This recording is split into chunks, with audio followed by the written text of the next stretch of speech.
Hello everybody, नमस्कार सबको। सब सही होंगे, बढ़िया होंगे। अपन रिएक्शंस पार्ट करते हैं और रिएक्शंस पार्ट में अपन ने ग्रुप 15 के कुछ कंपाउंड्स डिस्कस कर लिए थे। नाइट्रोजन को बनाने का तरीका सीख लिया, अमोनिया बनाने का तरीका सीख लिया, नाइट्रोजन के ऑक्साइड्स बहुत इंपॉर्टेंट थे बेटा, वो सीख लिए। उसके अंदर मैंने एक रिएक्शन आपको बताई थी कि फेरस सल्फेट के लिए ध्यान रखना कि फेरस सल्फेट HNO3 को NO में रिड्यूस कर देता है। ये मैंने बताया था आपको अच्छे से याद रखने के लिए। मैंने कहा था कि आपको 3 रिएक्शंस याद करना कि एक तो HNO3 आपके पास है, पेन सेलेक्ट करते हैं, HNO3 अगर आपके पास है और इसको आपको NO में बदलना हो तो फेरस सल्फेट काम में आता है। इसके अलावा मैंने वो 25 वाली रिएक्शंस आपको याद करवा दी हैं। एक तो NO2 पानी में डिस्प्रोपोर्शनेट होकर NO और HNO3 बना लेता है, यानी कि पानी में विषमानुपातित होकर ये NO और HNO3 बना लेता है। और यही ऐसा ही HNO2 भी है, बस इसके लिए थोड़ा सा अम्लीय यानी कि एसिडिक मीडियम चाहिए, तो ये NO प्लस HNO3 बना लेता है। ये मैंने आपको बताया था, ये मैंने कहा था काफ़ी इंपॉर्टेंट है। इसमें बेस कुछ ना कुछ चीज़ें वापस आएंगी तो ध्यान रखना उनके बारे में। बहरहाल अपन लौटते हैं फर्स्ट रिएक्शन आज के लिए, और वो है ये वाली NO3 माइनस का सॉल्ट कॉन्सेंट्रेट H2SO4 के साथ क्या करेगा। बेटा आप NO3 माइनस का कोई भी सॉल्ट लो, sodium nitrate, potassium nitrate, calcium nitrate, कोई भी ले सकते हो। केटाइन मैंने जानबूझ के नहीं लिखा है, कोई भी ले लो आप। जब आप ये सॉल्ट की रिएक्शन कॉन्सेंट्रेट HNO3 के साथ कराओगे तो सिंपल सी बात है, ये एनायन है तो इसका H प्लस आयन खाएगा, यहाँ से H प्लस आयन जाके इसमें जुड़ेगा, अगर जुड़ गया तो बन जाएगा HNO3। अब HNO3 बेटा, HNO3 नाइट्रिक एसिड है तो नाइट्रिक एसिड बन गया। अब नाइट्रिक एसिड क्या बना रहेगा और बन के उसी मीडियम में रहेगा, तो आंसर यस, उसी मीडियम में रहेगा। नाइट्रिक एसिड सल्फ्यूरिक एसिड एक साथ एक ही मीडियम में रहेंगे। अब इनको अलग अलग कैसे करें, तो अलग अलग करने के लिए अपन इनका डिस्टिलेशन कर लेंगे। डिस्टिलेशन इसलिए पॉसिबल होगा, इसका बॉइलिंग पॉइंट हाई है, इसका बॉइलिंग पॉइंट लो है, इसका मॉलिक्यूलर मास ज्यादा है, इसका मॉलिक्यूलर मास कम है, इसमें H बॉन्डिंग ज्यादा है, इस H बॉन्डिंग कम है, इसलिए इसका बॉइलिंग पॉइंट हाई है। तो इसलिए एनसीईआरटी में एक लाइन में लिखा हुआ है कि कॉन्सेंट्रेट सल्फ्यूरिक एसिड को यूज करके, डाइल्यूटेड ध्यान कॉन्सेंट्रेट कॉन्सेंट्रेट सल्फ्यूरिक एसिड को यूज करके आप कई सारे X माइनस को HX में कन्वर्ट कर सकते हो। अगर आप बोलोगे सर यहाँ पर X माइनस क्या है, तो X माइनस की जो वैल्यूज हमारे कोर्स में है और इंपॉर्टेंट है, वो एक तो है Cl नेगेटिव, एक है क्या बोलते हैं F नेगेटिव, और एक है आपका NO3 माइनस, NO3 माइनस। यानी कि अगर आप X माइनस ये लेते हो तो HX मिल जाएगा, यानी HCl भी बना सकते हो, HF और HNO3 तीनों बना सकते हो। तो concentrate sulfuric acid can be used to prepare acids like HF, HCl and HNO3 because of high boiling point of H2SO4। यानी कि H2SO4 के उच्च क्वथनांक के कारण हम लैब में कई सारे अम्लों को बना सकते हैं, जैसे कि HF, HCl और HNO3। ठीक है ना, तो ये और ये एक साथ बनेंगे, लेकिन अपन डिस्टिलेशन को हिंदी बोलते हैं आसवन, तो डिस्टिलेशन करके, गर्म करके, उबाल के, जो पहले उबलेगा जिसका बॉइलिंग पॉइंट कम होगा वो हट जाएगा, जो हाई बॉइलिंग पॉइंट वाला होगा वो रह जाएगा। इस तरह से हम सेपरेशन भी कर सकते हैं, जो कि आसान काम हो जाएगा। फिर आपके पास आता है brown ring test, nitrate ion के लिए ब्राउन रिंग टेस्ट। बेटा लैब में ब्राउन रिंग टेस्ट कैसे करवाते हैं, वो एक अलग तरीका है कि उसमें लेके और वो उसको साइड से सल्फ्यूरिक एसिड डालना और वो है ना बीच में रिंग का बनना, ठीक है ना, और बड़ा ये डेलिकेट टेस्ट होता है, वो सब लैब की बातें हैं। हमें यहाँ पर थियोरेटिकल एस्पेक्ट एकदम क्लियर होना चाहिए कि ब्राउनिंग टेस्ट क्या है। तो बेटा क्या होता है कि 11th और 12th के प्रैक्टिकल्स में एनायंस और कैटायंस के लैब में टेस्ट कराए जाते हैं, जिनको बोलते हैं रेनायन और धनायन के लैब में परीक्षण। तो जब अगर आपको एनायन और कैटायन के लैब में टेस्ट कराओगे तो आपके सामने एक फिक्स तरीका होगा कि एनायन को हम पहचाने कैसे। तो काफी लोगों ने उस पर वर्क करके तरीके बनाए हुए हैं कि इन तरीकों को यूज करो, हमको ये समझ में आ जाएगा कि ये एनायन प्रेजेंट है। नाइट्रेट आयन के लिए टेस्ट काफी सारे हैं, लेकिन जो सबसे प्रॉमिसिंग और इंपॉर्टेंट टेस्ट है वो है brown ring test. Brown ring test कैसे करवाते हैं, मान लो आपके पास नाइट्रेट आयन है, हम मीडियम में कॉन्सेंट्रेट सल्फ्यूरिक एसिड रखते हैं। बताओ मैंने अभी भी क्या बनाया था, HNO3 बनाया था, तो ये X बराबर क्या होगा बेटा, HNO3 होगा। मैंने थोड़ी देर पहले क्या बताया था, फेरस सल्फेट का काम क्या होता है, HNO3 को किस में कन्वर्ट करना, NO में, तो ये Y कौन हो गया बेटा, NO हो गया। और सबसे इंपॉर्टेंट बात, ये NO की रिएक्शन अगर एक्वस फेरस सल्फेट, ये एक्वस फेरस सल्फेट जो मैंने लिखा है वो ये है, एक्वस का मतलब पानी से गिरा हुआ, कितने पानी, तो 6। हमेशा ध्यान रखो बेटा कि जितने भी डी ब्लॉक आयंस हैं, मैक्सिमम चीजों का कोऑर्डिनेशन नंबर 6 है। हाँ ठीक है, आगे कॉपर जिंक वगैरह में 4 पानी के मॉलिक्यूल जुड़ते हैं, लेकिन आयरन में 6 पानी के मॉलिक्यूल जुड़ते हैं। तो एक्वस आयरन आयन हो गया FeH2O6 2+ और सल्फेट साथ में, तो ये पूरा कंपाउंड जो है कहलाता है एक्वस फेरस सल्फेट। कुछ लोग सोचते हैं कि एक्वस फेरस सल्फेट में फेरस के साथ सल्फेट होना चाहिए, नहीं, अगर फेरस के साथ सल्फेट तब होगा जब फेरस सल्फेट है, वो एक्वस नहीं है। एक्वस होगा तो फेरस अलग सल्फेट अलग, और फेरस को पानी के मॉलिक्यूल्स घेर लेंगे 6 और इस तरह कॉम्प्लेक्स बन जाएगा।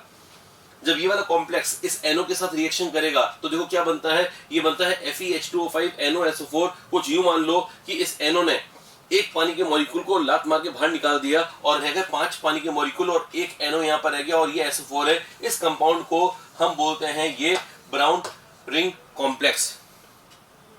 ब्राउन रिंग कॉम्प्लेक्स क्योंकि इसका कलर ब्राउन कलर का है इसलिए इसको ब्राउन रिंग कॉम्प्लेक्स बोलते हैं। लैब में एकदम बीचों बीच रिंग बनती है, सॉल्यूशंस के बीचों बीच एक रिंग बनती है, उससे अपन पहचान जाते हैं कंपाउंड बना है नहीं बना है। अब सोचो बेटा, अगर ये कंपाउंड बन गया है, अगर मान लो यहाँ पर Z का मतलब है ब्राउन रिंग कॉम्प्लेक्स, उल्टा चलते हैं, अगर ब्राउन रिंग कॉम्प्लेक्स लैब में दिखा मतलब NO बना, और NO बना मतलब HNO3 बना, और HNO3 बना मतलब नाइट्रेटाइन शुरू में था।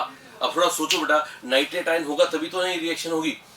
इस रिएक्शन में जो IIT में क्वेश्चन पूछा था और NCERT में भी एक लाइन लिख रखी है कि इस रिएक्शन में फेरस सल्फेट का मेन यूज क्या है, तो फेरस सल्फेट का यूज है कि उसमें क्षमता है, उसमें कैपेबिलिटी है कि वो HNO3 को NO में रिड्यूस कर सके।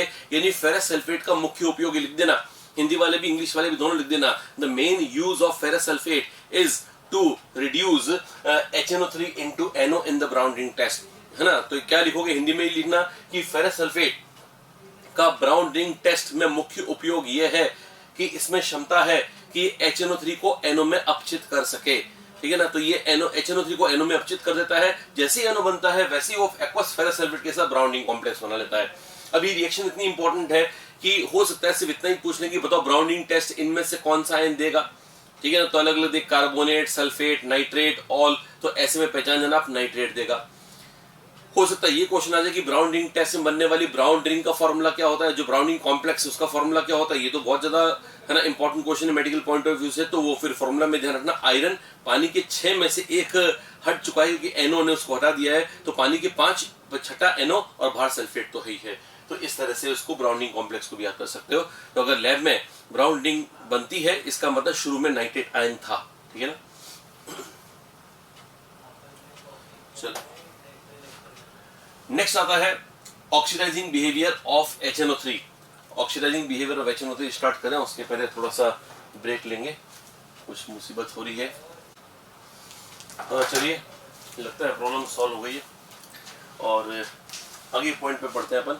ऑक्सीडाइजिंग बिहेवियर ऑफ HNO3, मेरे ख्याल से आपको ब्राउन रिंग टेस्ट पूरा क्लियर हो गया होगा। अब आते हैं एक बहुत इंपॉर्टेंट रिएक्शन पर, oxidising behaviour of HNO3। HNO3 एक बहुत प्रबल ऑक्सीकारक है। HNO3 is very strong oxidising agent, और उसी की ऑक्सीडाइजिंग बिहेवियर को समझाने के लिए मैंने कुछ रिएक्शंस लिखी हैं। एक बात ध्यान रख लीजिएगा कि नाइट्रिक एसिड की ऑक्सीडाइजिंग प्रॉपर्टीज बहुत फास्ट है। सारी रिएक्शंस को याद करना हो सकता है थोड़ा मुश्किल बड़ा काम हो, लेकिन कोशिश कीजिएगा कि उसको कोई ना कोई तरीके से आप याद करें। मैं तरीके थोड़ा बहुत समझा दूंगा आपको, लेकिन फिर आपके ऊपर ये होगा कि इनको करें। ग्रुप 15 की सबसे इंपॉर्टेंट रिएक्शन में से एक यही है ना। क्वेश्चन कैसे आते हैं इसके, वो क्वेश्चन ऐसे आएंगे कि बताओ कॉपर और डाइल्यूट नाइट्रिक एसिड रिएक्ट करेंगे तो क्या बनेगा, या जिंक और डाइल्यूट नाइट्रिक एसिड रिएक्ट करेंगे तो क्या बनेगा, या कॉन्सनट्रेट के साथ भी पूछ सकते हैं। HNO3 इतना स्ट्रॉन्ग ऑक्सीडाइजिंग एजेंट है कि चाहे मीडियम डाइल्यूटेड हो या कॉन्सनट्रेटेड हो, नाइट्रिक एसिड ऑक्सीडाइजिंग का वर्क करता रहता है। जैसे सल्फ्यूरिक एसिड है, सल्फ्यूरिक एसिड की ऑक्सीडाइजिंग प्रॉपर्टी अच्छी है लेकिन नाइट्रिक एसिड से कम है। ये कारण है कि सल्फ्यूरिक एसिड जब डाइल्यूटेड होता है तो एक अच्छा ऑक्सीडाइजिंग एजेंट नहीं है। कॉन्सनट्रेटेड में वो अच्छा है, NCERT में लिखा हुआ है concentrate sulphuric acid moderately strong oxidising agent है ना। मॉडरेटली का मतलब ना बहुत ज्यादा स्ट्रॉन्ग, ना बहुत ज्यादा प्रबल, ना बहुत ज्यादा दुर्बल, है ना, मध्यम प्रकार का, तो उसको बोलते हैं मॉडरेट। तो कहने का मतलब ये है कि जो सल्फ्यूरिक एसिड है वो नाइट्रिक एसिड की तुलना में वीक यानी दुर्बल ऑक्सीकारक है। इस कारण से वो हमेशा ऑक्सीडाइजिंग एजेंट का काम नहीं करेगा, ठीक है ना। वो कॉन्सनट्रेट होगा तब करेगा, वो भी सभी रिएक्शन में नहीं, कुछ में करेगा, कुछ हो सकता है ना भी करे। नाइट्रिक एसिड के लिए जो मैंने देखा है वो ये देखा है कि डाइल्यूट हो चाहे कॉन्सनट्रेटेड हो, वो ऑक्सीडाइजिंग एजेंट का तो वर्क तो कर सकता है, और खासतौर पर मेटल्स के साथ तो आसानी से कर सकता है। भाई ऑक्सीडाइजिंग एजेंट का काम होता है इलेक्ट्रॉन छीनना। अब मेटल पे अटैक करेगा तो मेटल तो खुद ही इलेक्ट्रॉन देने के लिए बैठे हैं, है ना, तो मेटल से इलेक्ट्रॉन छीनने में परेशानी नहीं होगी। हाँ, कॉपर से हो सकती है, because copper less reactive electrochemical series में नीचे आता है कॉपर, तो कॉपर का ऑक्सीडेशन उतना आसान नहीं है जितना कि जिंक का है। इसलिए अपन रिएक्शन को 2 पार्ट में डिवाइड करते हैं। देखो मैंने क्या किया है, oxidising behaviour of nitric acid में पहले मैंने लिया विद मेटल्स, फिर नॉन मेटल्स भी बताऊंगा आपको, ठीक है ना। नॉन मेटल्स तो बहुत आसानी से एक लाइन में बता दूंगा, नॉन मेटल्स में समस्या नहीं आएगी। मेटल्स में समस्या इसलिए क्योंकि वास्ट रिएक्शंस हैं। क्या है वो, देखो बेटा, ये मेटल को दो पार्ट में डिवाइड कर दिया। एक तो जिंक जैसे मेटल जो कि एक्टिव हो इलेक्ट्रोकेमिकल सीरीज में ऊपर की ओर हो, हाइड्रोजन से ऊपर की ओर हो, और दूसरा एम डैश जो कि लेस एक्टिव मेटल्स हैं इलेक्ट्रोकेमिकल सीरीज में नीचे हो। जो ऊपर की तरफ मेटल्स होते हैं बेटा वो एक्टिव होते हैं, इसलिए वो डाइल्यूट नाइट्रिक एसिड की सभी फॉर्म्स के साथ रिएक्शन कर जाते हैं। कॉन्सेंट्रेट के साथ तो करेंगे, डाइल्यूट और वेरी डाइल्यूट के साथ भी कर लेते हैं। इसका मतलब इन सब की रिएक्शन होगी, इन तीनों में कुछ ना कुछ बनेगा। और यहाँ पर जब लेस एक्टिव होगा एग्जाम्पल कॉपर, तो फिर वो ये रिएक्शन नहीं करेगा, वेरी डाइल्यूट के साथ रिएक्शन नहीं करेगा, लेकिन इनके साथ तो करेगा। यानी कुल मिलाकर हमें 5 रिएक्शंस याद करनी रहेंगी कि जिंक अगर आ गया तो जिंक की रिएक्शन इन तीनों में आ सकती है, कॉपर की रिएक्शन इन दोनों के साथ आ सकती है। तो सबसे पहले तो अपन वो ये करते हैं कि इन दोनों में इन तीन या इन दो में कुछ कॉमन है क्या। तो कॉमन है, यहाँ पर बनेगा NO2 और यहाँ पर भी बनेगा NO2। यानी कि आप सबसे पहले तो ये याद कर लें कि NO2 अगर अपने को चाहिए तो कॉन्सेंट्रेट HNO3 लेना ही पड़ेगा। ये इस लाइन को याद कर लीजिएगा, बहुत काम की लाइन है। NO2 चाहिए, अगर NO2 अपने को चाहिए, HNO3 से NO2 चाहिए, तो आपको कॉन्सेंट्रेट HNO3 ही लेना पड़ेगा। अगर आपने डाइल्यूट या वेरी डाइल्यूट लिया, नहीं बनना है। फिर आते हैं डाइल्यूट में। डाइल्यूट में यहां बनता है सपोज NO, यहां पर NO ले रहे हैं तो यहां पर N2O, यहां NO तो यहां N2O, ठीक है ना। मतलब यूं समझ लो कि आपको ये तो याद करना ही पड़ेगा, किसी एक का याद कर लो, या तो इसका याद कर लो या उसका याद कर लो। तो आपको ऑक्सीडेशन स्टेट से याद कर लीजिएगा, इसकी स्टेट है +1, इसकी स्टेट है +2,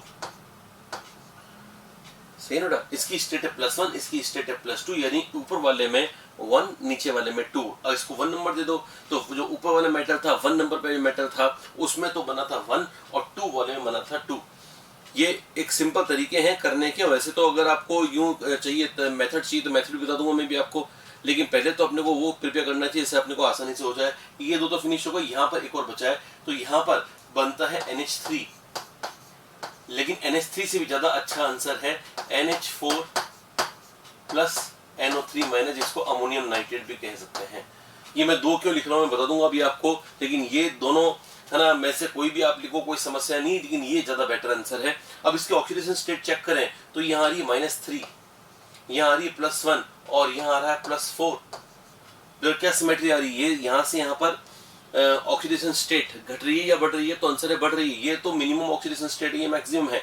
इसका मतलब जितना कंसंट्रेट HNO3 लोगे उतना ही हायर ऑक्सीडेशन स्टेट में नाइट्रोजन रहेगा। इसको आप यूं समझ सकते हो कि जब ये नाइट्रोजन कंसंट्रेटेड होगा, जब HNO3 कॉन्सेंट्रेटेड होगा, सुनना ध्यान से, बहुत इंपॉर्टेंट बात बोल रहा हूं, जब HNO3 कॉन्सेंट्रेटेड है तो इसका मतलब उसकी संख्या ज्यादा है। तो क्या होगा, जब संख्या ज्यादा होगी, मेटल तो फिक्स है, मेटल की संख्या फिक्स है मान लो, और HNO3 की संख्या बहुत ज्यादा होगी, कॉन्सेंट्रेटेड हो गए, तो उतने को इतने इलेक्ट्रॉन, जो इलेक्ट्रॉन ये छोड़ रहा है वो इनको खाने पड़ेंगे। ये ज्यादा लोग हैं, जब सेम चीज ज्यादा लोगों में बटेगी तो हर किसी को कम कम मिलेंगे, इसलिए इसकी ऑक्सीडेशन स्टेट, जैसे इसकी स्टेट अभी +5 है, तो +5 है तो इसको इलेक्ट्रॉन कम खाने को मिलेंगे, तो चेंज भी कम आएगा। वापस सुनना बेटा, इसकी ऑक्सीडेशन स्टेट है +5, इलेक्ट्रॉन खाएगा तो स्टेट लो हो जाएगी, भाई 1 इलेक्ट्रॉन खाएगा तो 4 हो जाएगी, 4 खाएगा तो 1 हो जाएगी। तो इसका मतलब ये कि इसकी स्टेट है ना कितनी चेंज होती है वो डिपेंड करता है कितना कॉन्सेंट्रेटेड है। अगर ज्यादा कॉन्सेंट्रेटेड होगा तो क्या होगा कि इसको खाना कम मिलेगा। अगर ज्यादा लोग हैं, जैसे शेर अगर ज्यादा हैं, शिकार तो फिक्स है, लेकिन शेर अगर ज्यादा है ना, शेरों की संख्या अचानक ज्यादा होगी, तो शिकार अगर फिक्स है तो प्रत्येक शेर को मिलने वाला शिकार कम हो जाता है।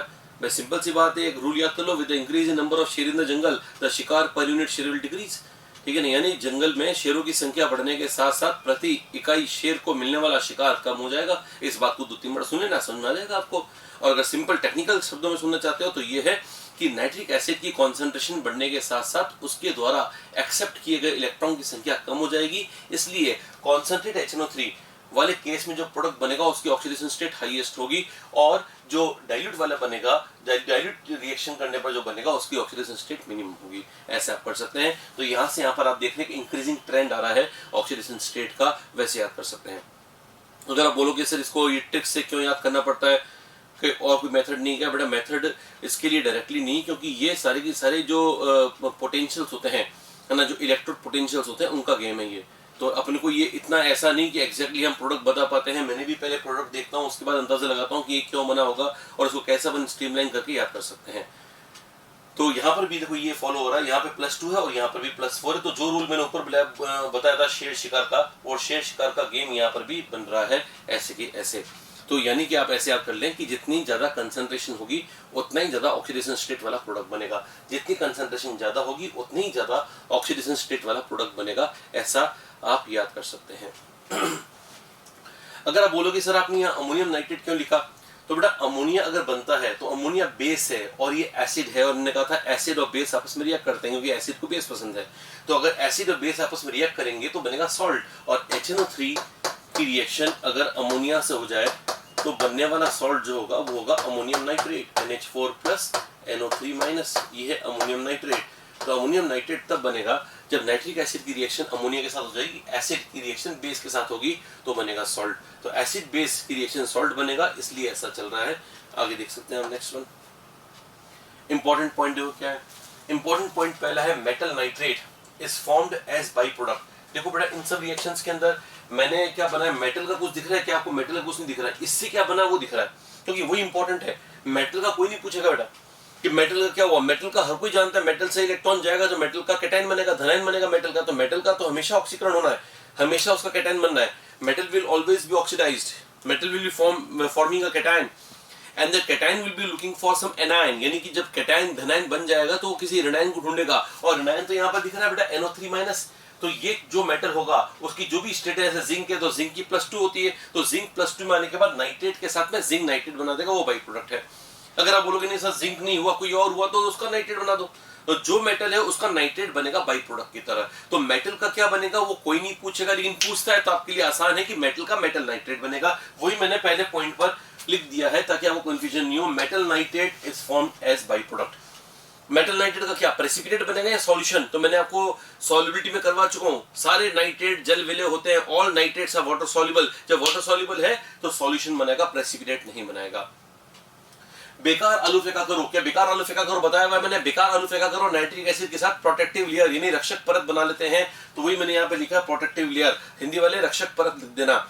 वैसे ही मैंने पहले पढ़ाया हुआ है तो आपके लिए समस्या नहीं होनी चाहिए। वापस आपको आ गया है। होता क्या है बेटा कि जब ये इसको पढ़ाए हुए टाइम हो जाता है और जब मैं नाइट्रिक एसिड पढ़ाता हूँ, वापस क्लास का एक्सपीरियंस बता रहा हूँ मेरा खुद का, तो मैं क्लास में पढ़ाता हूँ है ना, तो क्या होता है कि मैं ये पूछता हूँ बेटा बताओ एल्यूमिनियम नाइट्रिक एसिड के साथ रिएक्शन करेगा क्या करेगा, तो लोग उसकी रिएक्शन करवा देते हैं। कोई N2O बना रहा है, कोई NO बना रहा है, अपना दिमाग लगाते रहते हैं कि वो सर ने शेर शिकार वाला तरीका बताया है उससे फटाफट निकालो नहीं तो भूल जाएंगे।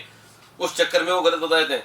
तो आपको ध्यान रखना है कि सर ने कोई एक्सेप्शन पहले बता रखे हैं। बेकार आलू फेंका करो वो 4 मेटल्स हैं जो नाइट्रिक एसिड से रिएक्शन नहीं करते, बस ऊपर उनकी सतह पर एक रक्षक परत यानी कि प्रोटेक्टिव लेयर बन जाती है जो उनके फर्दर ऑक्सीडेशन को रोकती है। Metal like zinc very dilute HNO3, ये मैं बता दिया है कि अमोनियम नाइट्रेट बनता है, मैंने भी कुछ देर पहले बता दिया, ये समझा दिया मैंने। नॉट एन अमोनिया, अमोनिया नहीं बनेगा, अमोनिया बनेगा लेकिन बनते रिएक्ट कर जाएगा, इसलिए सही ज्यादा सही आंसर है अमोनियम नाइट्रेट। मैग्नीशियम और मैंगनीज ये एक्सेप्शनल हैं, जिनको बोलते हैं बेटा इनॉर्गेनिक में याद कर लेना होता है, ये वो मेटल्स हैं। जब मैंगनीज और मैग्नीशियम वैसे दोनों एक जैसे साउंडिंग है, मैंगनीज मैग्नीशियम एक जैसा साउंडिंग है, तो कुछ लोग तो इसके फॉर्मूले भी अल्टा पल्टी करके लिख देते हैं, इसका वो ये लिख देते हैं। तो इस ध्यान रखना Mg is magnesium, Mn is manganese. ये दोनों मेटल्स के अंदर काफी अलग अलग चीजें हैं। ये मैग्नीशियम तो S ब्लॉक का और मैंगनीज D ब्लॉक का, एकदम डिफरेंट प्रॉपर्टीज हैं, लेकिन एक प्रॉपर्टी सिमिलर शेयर करते हैं और वो ये है कि जब ये नाइट्रिक एसिड के संपर्क में आते हैं तो हाइड्रोजन गैस रिलीज करते हैं, यानी H+ को रिड्यूस करते हैं, न कि नाइट्रोजन को। यानी कुल मिलाकर हाइड्रोजन गैस कौन से रिएक्शन में बनती है वो ध्यान रखना। नाइट्रिक एसिड की एक ही रिएक्शन है यहाँ पर जहां पर नाइट्रोजन गैस आपको देखने को मिल रही है, और वो है रिएक्शन विद मैग्नीशियम और मैंगनीज। फिर है gold and platinum. Gold and platinum के लिए मैंने लिखा nitric acid no reaction. Gold and platinum होते हैं बेटा एक्स्ट्रा नोबल, हिंदी में उसको बोलते हैं अति उत्कृष्ट। अति उत्कृष्ट, उत्कृष्ट का मतलब जो किसी से क्रिया नहीं करता, रिएक्शन नहीं करता। तो इतने ज्यादा उत्कृष्ट हैं, इतने ज्यादा नोबल हैं, इतने ज्यादा नॉन रिएक्टिव हैं कि नाइट्रिक एसिड की किसी भी फॉर्म के साथ रिएक्शन नहीं करते। अभी भी कुछ देर पहले मैंने नाइट्रिक एसिड के बारे में बड़ी बड़ी बातें बोल दी आपको कि नाइट्रिक एसिड ऐसा वैसा, नाइट्रिक एसिड डाइल्यूट हो तो भी काम करेगा, कॉन्सनट्रेट हो तो भी काम करेगा। लेकिन बेटा गोल्ड और प्लेटिनम इतने ज्यादा स्टेबल, इतने ज्यादा नोबल मेटल्स हैं कि नाइट्रिक एसिड की सब फॉर्म आके ट्राई कर लिया कि इससे इलेक्ट्रॉन निकालें, उससे इलेक्ट्रॉन निकालें, नहीं निकाल पाए वो। तो कुल मिलाकर आपको ध्यान रखना है कि गोल्ड और नाइट्रिक एसिड गोल्ड और प्लेटिनम पर नाइट्रिक एसिड का कोई प्रभाव नहीं पड़ता, चाहे कोई भी नाइट्रिक एसिड हो, चाहे वो डाइल्यूट हो, वेरी डाइल्यूट हो या कॉन्सेंट्रेटेड हो कोई फर्क नहीं पड़ेगा। तो आपको ये बात समझा देनी चाहिए। नो रिएक्शन इसलिए मैंने लिखा ही नहीं नाइट्रिक एसिड कौन सा, सब तरह के नाइट्रिक एसिड के लिए बात सही है। ये बहुत अच्छा पॉइंट है। गोल्ड और प्लेटिनम के बारे में वापस बात। अब एक्वा रिजिया आया, अब नाइट्रिक एसिड नहीं, अब नाइट्रिक एसिड अपने साथ किसी एक और को बुला के लाया कि भैया है ना अकेले मुझसे तो इलेक्ट्रॉन ही निकाले जा रहे, ये गोल्ड और प्लेटिनम तो कुछ ज्यादा ही उत्कृष्ट है, कुछ ज्यादा स्टेबल है ना, चलो हम दोनों मिलकर ट्राई करते हैं। और वो किसको बुला के लाया, उसका भाई कौन है मालूम है, HCl। तो नाइट्रिक एसिड HCl को बुला के लाया। नाइट्रिक एसिड खुद तो आया 1 और HCl बुलाया 3:1 रेशियो। ध्यान रखना इस रेशियो का नाम है एक्वा है ना। आपको ध्यान रखना है कॉन्सेंट्रेटेड दोनों लेने हैं, concentrate HCl, concentrate nitric acid में अगर HCl के 3 मोल और नाइट्रिक एसिड का 1 मोल हो तो 3:1 रेशियो वाले मिक्सचर का नाम है एक्वा। और ये एक्वा वो चीज है जो कि जो गोल्ड या प्लेटिनम के संपर्क में आने पर उससे रिएक्शन कर जाएगा, उसको घोल देगा। इसका मतलब ये कि अगर आपके पास एक्वा का सॉल्यूशन है तो गोल्ड भी घुल सकता है, प्लेटिनम भी घुल सकता है। नॉर्मली गोल्ड एंड प्लेटिनम हम गोल्ड के ऑर्नामेंट्स पहनते हैं, गोल्ड की चीजें पहनते हैं, तो उसके अंदर जो है वो उसको मेन उसका बात ये होती है कि वो हाईली स्टेबल है, किसी से रिएक्शन नहीं करते। लेकिन कुछ चीजें उनको रिएक्शन करवा देती हैं और वो उनका एग्जांपल है एक्वा। तो एक्वा का 3:1 का सॉल्यूशन है, कॉन्सेंट्रेट HCl कॉन्सेंट्रेट HNO3 का मिक्सचर है। ये मिक्सचर जब आपस में इनको डालते हैं, मिक्स करते हैं, तो पहले तो बनता है नाइट्रिक एसिड कौन सा एजेंट है बेटा, ऑक्सीडाइजिंग एजेंट। ऑक्सीडाइजिंग एजेंट का मतलब इलेक्ट्रॉन छीनने वाला। ये Cl-1 से इलेक्ट्रॉन छीन के इसको Cl में कन्वर्ट कर देगा। Cl जब एटॉमिक सील बनेगा है ना, क्या बोलते हैं नेसेंट सील बनेगा तो अटैक करेगा मेटल पर। ये गोल्ड पे इसने अटैक किया और AuCl3 बनाया, गोल्ड का क्लोराइड बनाया। अभी भी आप सोचोगे सर अभी तो आप मना करोगे कि मना कर रहे थे गोल्ड की रिएक्शन किसी से नहीं होती है, गोल्ड की रिएक्शन किसी से नहीं होती, लेकिन जब सामने एटॉमिक क्लोरीन अटैक कर रहा है, इतना रिएक्टिव स्पीशीज अटैक कर रहा है तो वो अटैक हो जाएगा उसके ऊपर AuCl3। लेकिन AuCl3 के साथ दिक्कत है, वो थोड़ा अनस्टेबल है, लेकिन गोल्ड +3 स्टेट में आ गया है। मतलब गोल्ड को कहां जाने की इच्छा है, तो गोल्ड को वापस पीछे जाने की इच्छा है, तो गोल्ड चाहता है कि गोल्ड में ही रहे, गोल्ड +3 ना बने, है ना। जब गोल्ड +3 वापस गोल्ड में जाने वाला होता है तब HCl आके बोलता है, HCl के मोल हमने ज्यादा लिए ना बेटा, वो HCl आके बोलता है रुको हमसे तो आप मिले नहीं। तो ये बोलता है कि अच्छा क्या मिलना है आपसे, तो HCl इसके साथ रिएक्शन करके और स्टेबल चीज बनाता है और वो है कॉम्प्लेक्स HAuCl4। है तो ये एक एसिड, लेकिन कॉम्प्लेक्स एसिड और complex D block complex highly stable होते हैं। यानी कुल मिलाकर HCl ने काम किया कॉम्प्लेक्स फॉर्मेशन से गोल्ड को है ना स्टेबलाइज करने का।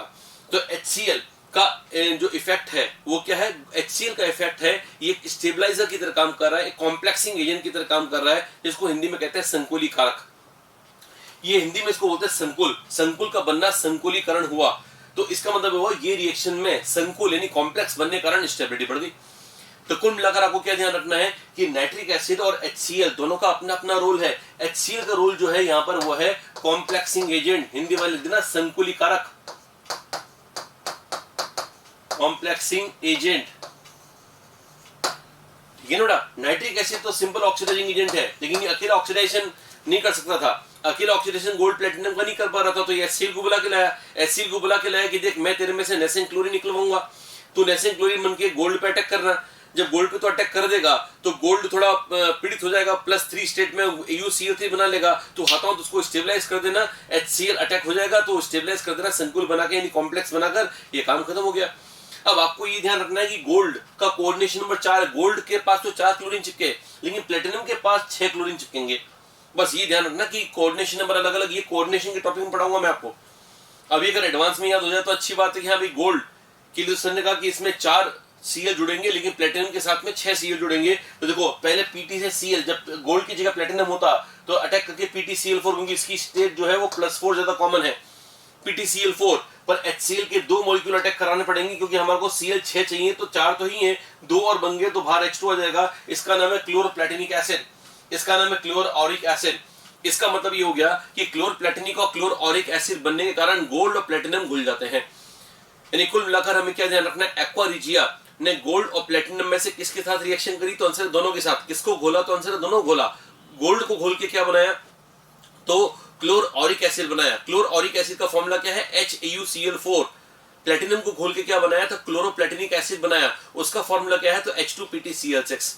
Try to remember this again and again, है ना, till you memorise it for finally. मतलब ऐसा नहीं हो कि आपको ये तो थोड़ा सा मेमोराइज किया और भूल रहे हो, वैसा नहीं होना चाहिए। सबसे बढ़िया तरीका जो मैंने बताया वो तो यही है, रिएक्शन को लिखो, ये वाली रिएक्शन लिखो, और यहाँ पर ये डिसॉल्व वाली बात याद, और कोशिश करो कि ये रिएक्शन अगर आपको याद रहती है कि गोल्ड से, जैसे गोल्ड से Cl अटैक करके EuCl3 बनाता है HCl। अगर आपको इतने इंटरमीडिएट स्टेप याद नहीं रहते, कम से कम प्रोडक्ट याद रखो बेटा। अगर नीट की बात करें प्रोडक्ट से कम चल जाएगा, कम से कम गोल्ड और प्लेटिनम वाली रिएक्शन में प्रोडक्ट से कम चल जाएगा कि अगर आपको प्रोडक्ट याद है कि गोल्ड एक्वा रीजन में क्यों घुला, कैसे घुला, तो प्रोडक्ट बना दो बस, वो H2PtCl6 प्लेटिनम वाला और HEuCl4 गोल्ड वाला प्रोडक्ट तो याद करना पड़ेगा। बाकी मैंने दोनों के काम बता दिए। HCl काम जो है कॉम्प्लेक्सिंग एजेंट है, यानी संकुल बनाने का काम है, और HNO3 का काम है ऑक्सीडाइजिंग एजेंट। ठीक है बेटा। चलो अब अपने पास आता है एक और चीज। मैंने कहा था आपको कि मैं ये बताऊंगा, B है फॉर नॉन मेटल्स। बोला HNO3 के लिए अभी तक अपन ने क्या पढ़ लिया, HNO3 के लिए पढ़ लिया मेटल्स के साथ ही कैसे करता है। मैं फटाफट रिवाइज करवाता हूँ।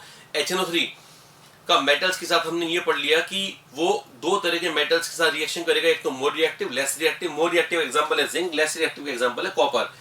जिंक के साथ वो 3 तरह के रिएक्शन देगा, कॉपर के साथ वो 2 तरह के रिएक्शन देगा, कुल 5 तरह के रिएक्शन याद करने के बाद में मैंने आपको बताया कि बेकार अलुफे का एक्सेप्शन है, मैंगनीज और क्या बोलते हैं मैग्नीशियम भी एक्सेप्शन है, इसके अलावा गोल्ड और प्लेटिनम भी एक्सेप्शन है। ये मैंने आपको याद करवाया और उसके बाद में अपन इस पॉइंट पर आए कि नाइट्रिक एसिड ने मेटल्स को तो ऑक्सीडाइज कर दिया, अब नाइट्रिक एसिड नॉन मेटल्स को भी ऑक्सीडाइज कर सकता है क्या? तो आंसर इज यस। और फेमस नॉन मेटल जिनको ऑक्सीडाइज करता है वो है P4, I2, carbon and sulphur.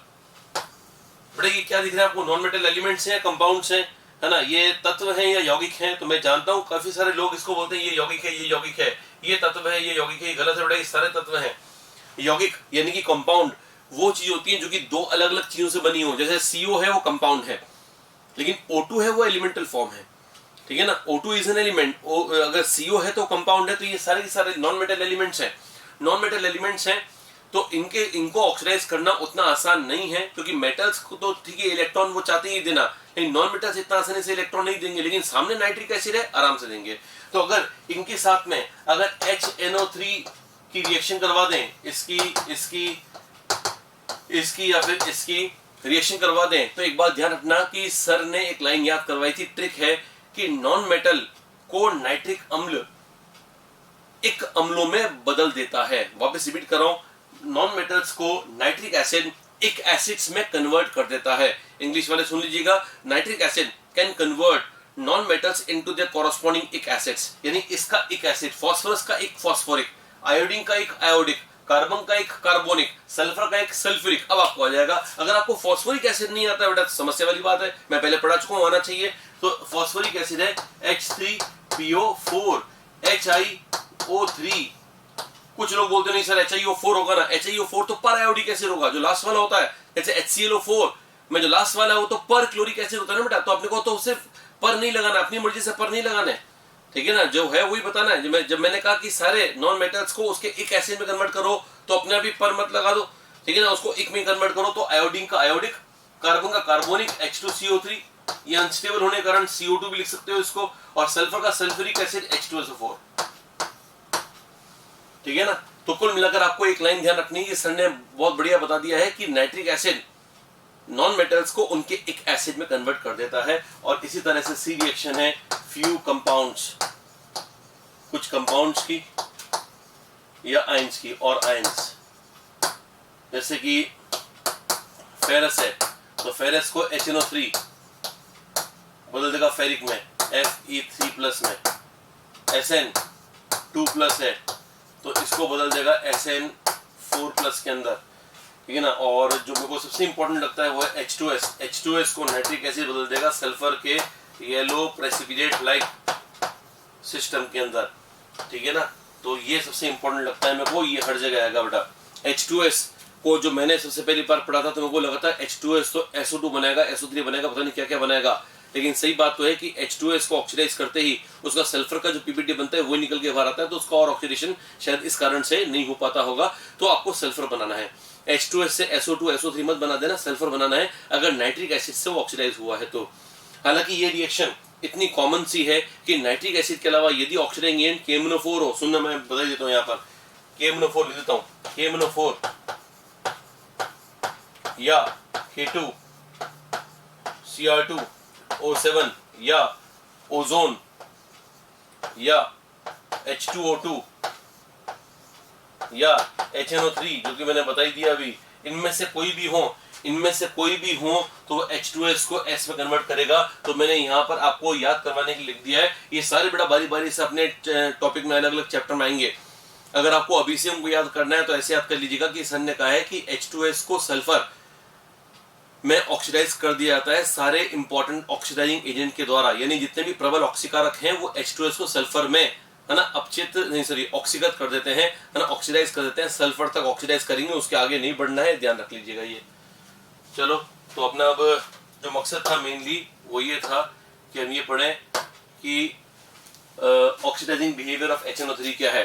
तो HNO3 की ऑक्सीडाइजिंग बिहेवियर क्या क्या है बेटा समझ में आ गए। HNO3 की ऑक्सीडाइजिंग बिहेवियर है मेटल्स को सबसे मेन मेटल्स का है, नॉन मेटल्स का तो एक लाइन याद करनी है, पिक्स को एक एसिड में कन्वर्ट करना है।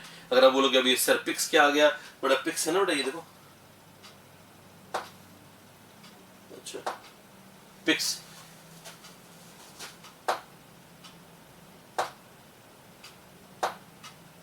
ये देखो पिक्स, PICS, PICS कैसे याद करोगे, पिक्स तो करोगे। नॉन मेटल्स को याद करने का तरीका है पिक्स, पिक्स को एक एसिड, ये सारे के सारे क्या है, एक एसिड है, एक एसिड, ठीक है ना। तो कोशिश करो इनकी जो आप अगर आप हाथ से लिख के नोट्स बना रहे हो, जो कि करना चाहिए, हाथ से लिखना ही चाहिए इनको, है ना, उसी से प्रैक्टिस करो। तो आप ये बस वो नोट बनाते समय एक पॉइंट लिख दीजिएगा कि नॉन मेटल को नाइट्रिक एसिड उनके एक एसिड में कन्वर्ट कर देता है, यानी पिक्स को एक एसिड में कन्वर्ट कर देता है, कौन, नाइट्रिक एसिड। पूरा एक ही होगा, सब कुछ एक। चलो बेटा अब आगे बढ़ते हैं। फॉस्फोरस कंपाउंड, ग्रुप 15 में आखिरी पॉइंट जो अपने पास बचता है वो है फॉस्फोरस कंपाउंड। फॉस्फोरस कंपाउंड में मैक्सिमम रिएक्शंस अपन ने करी दी हैं, फिर भी अपन देख लेते हैं।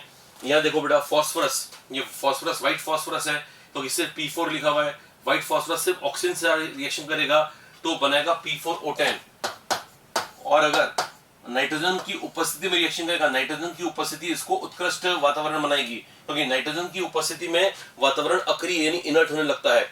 मैं रिपीट कर रहा हूं, in the presence of nitrogen gas the atmosphere become inert and the oxygen can not attack phosphorus to form P4O10, now it will form P4O6। तो इसका मतलब ये कि आपको अब ध्यान रखना है कि क्या बनना है। IIT में पहले पूछा हुआ है कि अगर नाइट्रोजन की प्रेजेंस में फॉस्फोरस पर ऑक्सीजन अटैक करता है तो क्या बनेगा, तो ध्यान रखना, तो P4O6 बनेगा। नाइट्रोजन की प्रेजेंस नहीं है तो P4O10 बनेगा, ये बात है।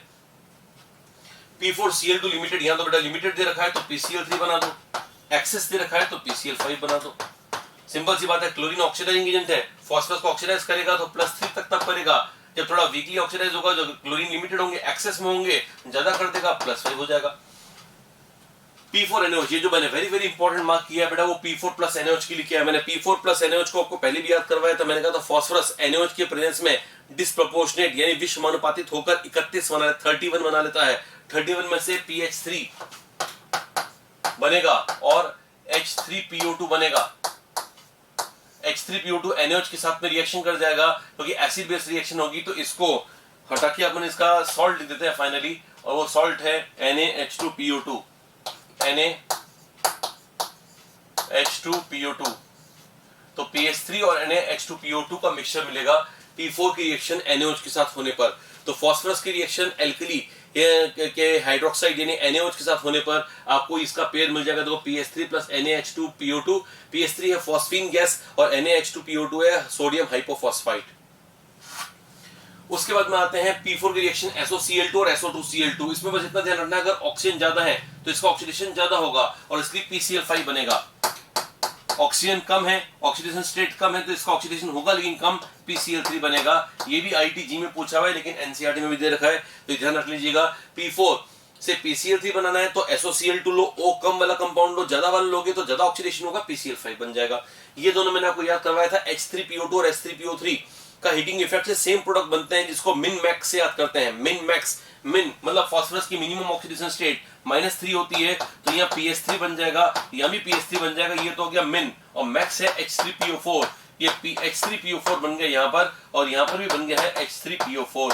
ये मिन मैक्स से आप याद कर सकते हो, ये तो -3 मिन है और +5 मैक्स है, तो इसको इन दोनों रिएक्शन को अपन याद कर सकते हैं कौन से तरीके से, मिन मैक्स वाले तरीके से, मिन मैक्स।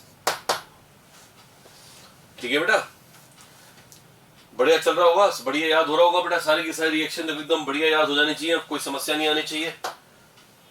फिर आज के लिए आखिरी रिएक्शंस HNO3 P4O10। अभी कुछ दिनों पहले मैंने बताया था P4O10 एक अच्छा डिहाइड्रेटिंग एजेंट है, निर्जली कारक है, तो P4O10 के लिए मैंने लिख दिया है डिहाइड्रेटिंग एजेंट, निर्जली कारक। पता इसमें से पानी निकालने के लिए कितने मोल लेने पड़ेंगे, इसके 2 ले लो और पानी का 1 मोल निकालते बन जाएगा N2O5। याद होगा आपको, मैंने कुछ दिनों पहले कहा था N2O5 को अपन कहते हैं anhydride of HNO3। Hindi medium वाले भी सुन लो कि इसको HNO3 का एनहाइड्राइड कहते हैं। एनहाइड्राइड को एनहाइड्राइड ही कहना है, आपने को लिखना भी ऐसे, एनहाइड्राइड ऑफ HNO3। इसके अलावा लास्ट रिएक्शन आती है H3PO2। केमिकल बॉन्डिंग चलते समय मैंने बताया था कि H3PO2 एक अच्छा रिड्यूसिंग एजेंट यानी अपचायक है। अगर ये अच्छा रिड्यूसिंग एजेंट है तो फिर ये सिल्वर नाइट्रेट को सिल्वर में रिड्यूस कर देगा, तो यहां पर जो आंसर आएगा वो आएगा सिल्वर। तो इस AgNO3 को सिल्वर में कन्वर्ट करने के कारण इसको अपन यहां कह रहे हैं रिड्यूसिंग एजेंट। केमिकल बॉन्डिंग में मैंने सारा कुछ बता दिया है कि रिड्यूसिंग एजेंट ये क्यों होता है, क्योंकि इसमें पीएच बॉन्ड ज्यादा होते हैं। तो पीएच बॉन्ड ज्यादा होने के कारण ये अच्छा रिड्यूसिंग एजेंट है और इतना अच्छा है कि सिल्वर नाइट्रेट से सिल्वर बनाता है। देखो रिड्यूस कैसे हो रहा है, सिल्वर +1 था और यहाँ पर 0 है, तो ये रिड्यूसिंग एजेंट का वर्क कर रहा है। तो ये अपनी आज के लिए रिएक्शन हो गई है। अब इसके बाद में फास्फोरस ग्रुप की थोड़ी और रिएक्शन बची हैं। फास्फोरस की थोड़ी और रिएक्शन करने के ठीक बाद will move on to the group 16 reactions. हम ग्रुप 16 की रिएक्शन मूव करेंगे। ग्रुप 16, ग्रुप 17, ग्रुप 18, ये 3 ग्रुप बचे हैं। 18वें ग्रुप में तो कोई खास है ही नहीं। 18वां ग्रुप तो इनर्ट गैस यानी अक्रिय गैसों का ग्रुप है, वो तो पहले रिएक्शन नहीं करना है, तो उनसे कोई ज्यादा कुछ करना नहीं। वो जितना उनमें करना है वो हम पहले ही कर चुके हैं। एक्चुअली क्या कर चुके हैं या वो मैं बता दूंगा उस समय पर ही। अपने को जो मेन ग्रुप आगे की तरफ हम जो देख रहे हैं वो है ग्रुप 16 एंड 17। 15 तक आपका मैं पूरा करवा चुका हूँ, ठीक है ना। अब आपका ये काम है कि आप अपनी एक कॉपी में बढ़िया तरीके से रोज अपना एक नियम बना लो कि हाँ हमारे को जब तक ये रिएक्शन पार्ट चल रहा है इनॉर्गेनिक का, तब तक हमें इनॉर्गेनिक को रोज पढ़ना है। रोज मतलब रोज, जैसा जिस दिन लेक्चर है उस दिन नहीं, जिस दिन लेक्चर ना है उस दिन भी पढ़ना है। भले से आप आधा घंटे पढ़ो लेकिन पढ़ना जरूर है।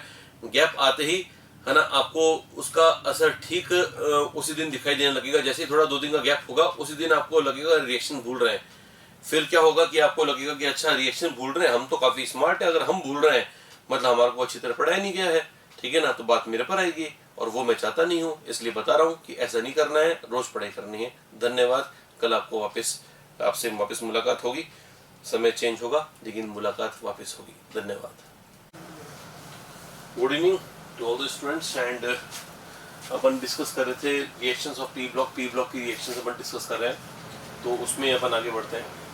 अब नेक्स्ट रिएक्शन जो है वो है PH3 प्लस HI की। PH3 और HI में PH3 में लोन पेयर है, तो PH3 की वैसे प्रॉपर्टीज आपने शायद मैंने आपको पहले कहीं बताई होंगी, नहीं बताई हैं तो सुन लीजिएगा कि PH3 सबसे नंबर 1 पर तो ये कि PH3 एक गैस है और गैस भी सड़ी मछली जैसी इसमें गंध होती है, यानी रॉटन फिश स्मेल होती है।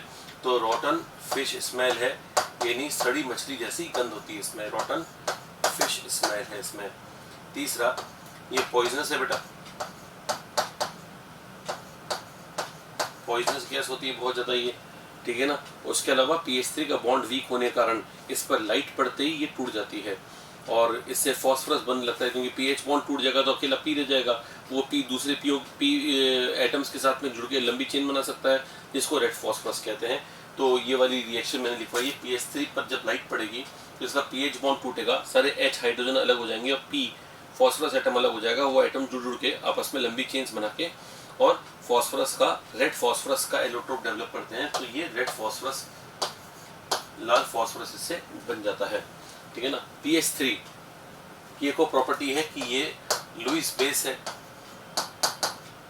लुईस बेस है। लुईस बेस का मतलब होता है लोन पेयर देने वाला, है ना, इसको हिंदी में बोलते हैं शार्क। तो लुईस बेस जो लोन पेयर देता है वो ये है PH3, और यही कारण है कि हम इसको एसिड के साथ रिएक्शन करवा रहे हैं। ये बेस है और ये एसिड है।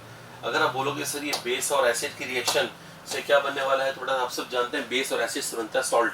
अभी मैं सॉल्ट को क्यों बना रहे हैं वो ढंग से सुनिएगा।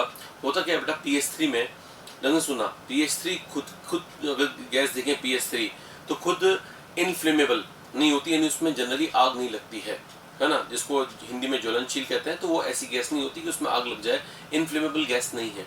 लेकिन उसमें कुछ इम्प्योरिटीज होती हैं जो आग पकड़ लेती है, और इस कारण से PS3 में उन इम्प्योरिटीज के कारण आग लग सकती है, और उनमें मेन इम्प्योरिटी जो है वो है P2H4। यानी इसके लिए हो सकता है एग्जाम में क्वेश्चन आ जाए कि PS3 में उपस्थित मेन इम्प्योरिटी कौन सी है। तो PS3 की जो मेन इम्प्योरिटी है IMP, घर पे जब आप पढ़ रहे हो वापस तो इसको IMP को इंपॉर्टेंट मत पढ़ लेना। IMP का मतलब है इम्प्योरिटी, और वो है P2H4। दुनिया भर की किताबों में P2H4 लिखा हुआ है, लेकिन NCERT है उसमें एक और चीज लिखा हुआ है, वो है P4। तो P2H4 और P4 ये दो मेन ऐसी इम्प्योरिटी हैं जिसके कारण ये देखा गया कि ये ज्वलनशील यानी कि ये इनफ्लेमेबल बन जाती है, इसमें आग लग सकती है। ठीक है ना। तो ये इससे खूब सारे फिनोमेना जो है वो एक्सप्लेन होते हैं, लेकिन आप ये ध्यान रख लीजिएगा PS3 खुद एक इन्फ्लेमेबल गैस नहीं है, लेकिन उसमें कुछ इम्प्योरिटीज के कारण वो इन्फ्लेमेबल हो सकता है। यानी अगर आपको प्योर PS3 चाहिए तो ये इम्प्योरिटीज से इसका पीछा छुड़ाना पड़ेगा, और वो तरीका ये है। तो अगर एग्जाम में क्वेश्चन आ गया कि भैया PS3 को प्योरीफाई करने का तरीका क्या है, तो ध्यान रखना कि पहले उसकी रिएक्शन HI से कराएंगे जो एसिड है। एसिड प्लस बेस से बनता है सॉल्ट, और सॉल्ट होता है सॉलिड।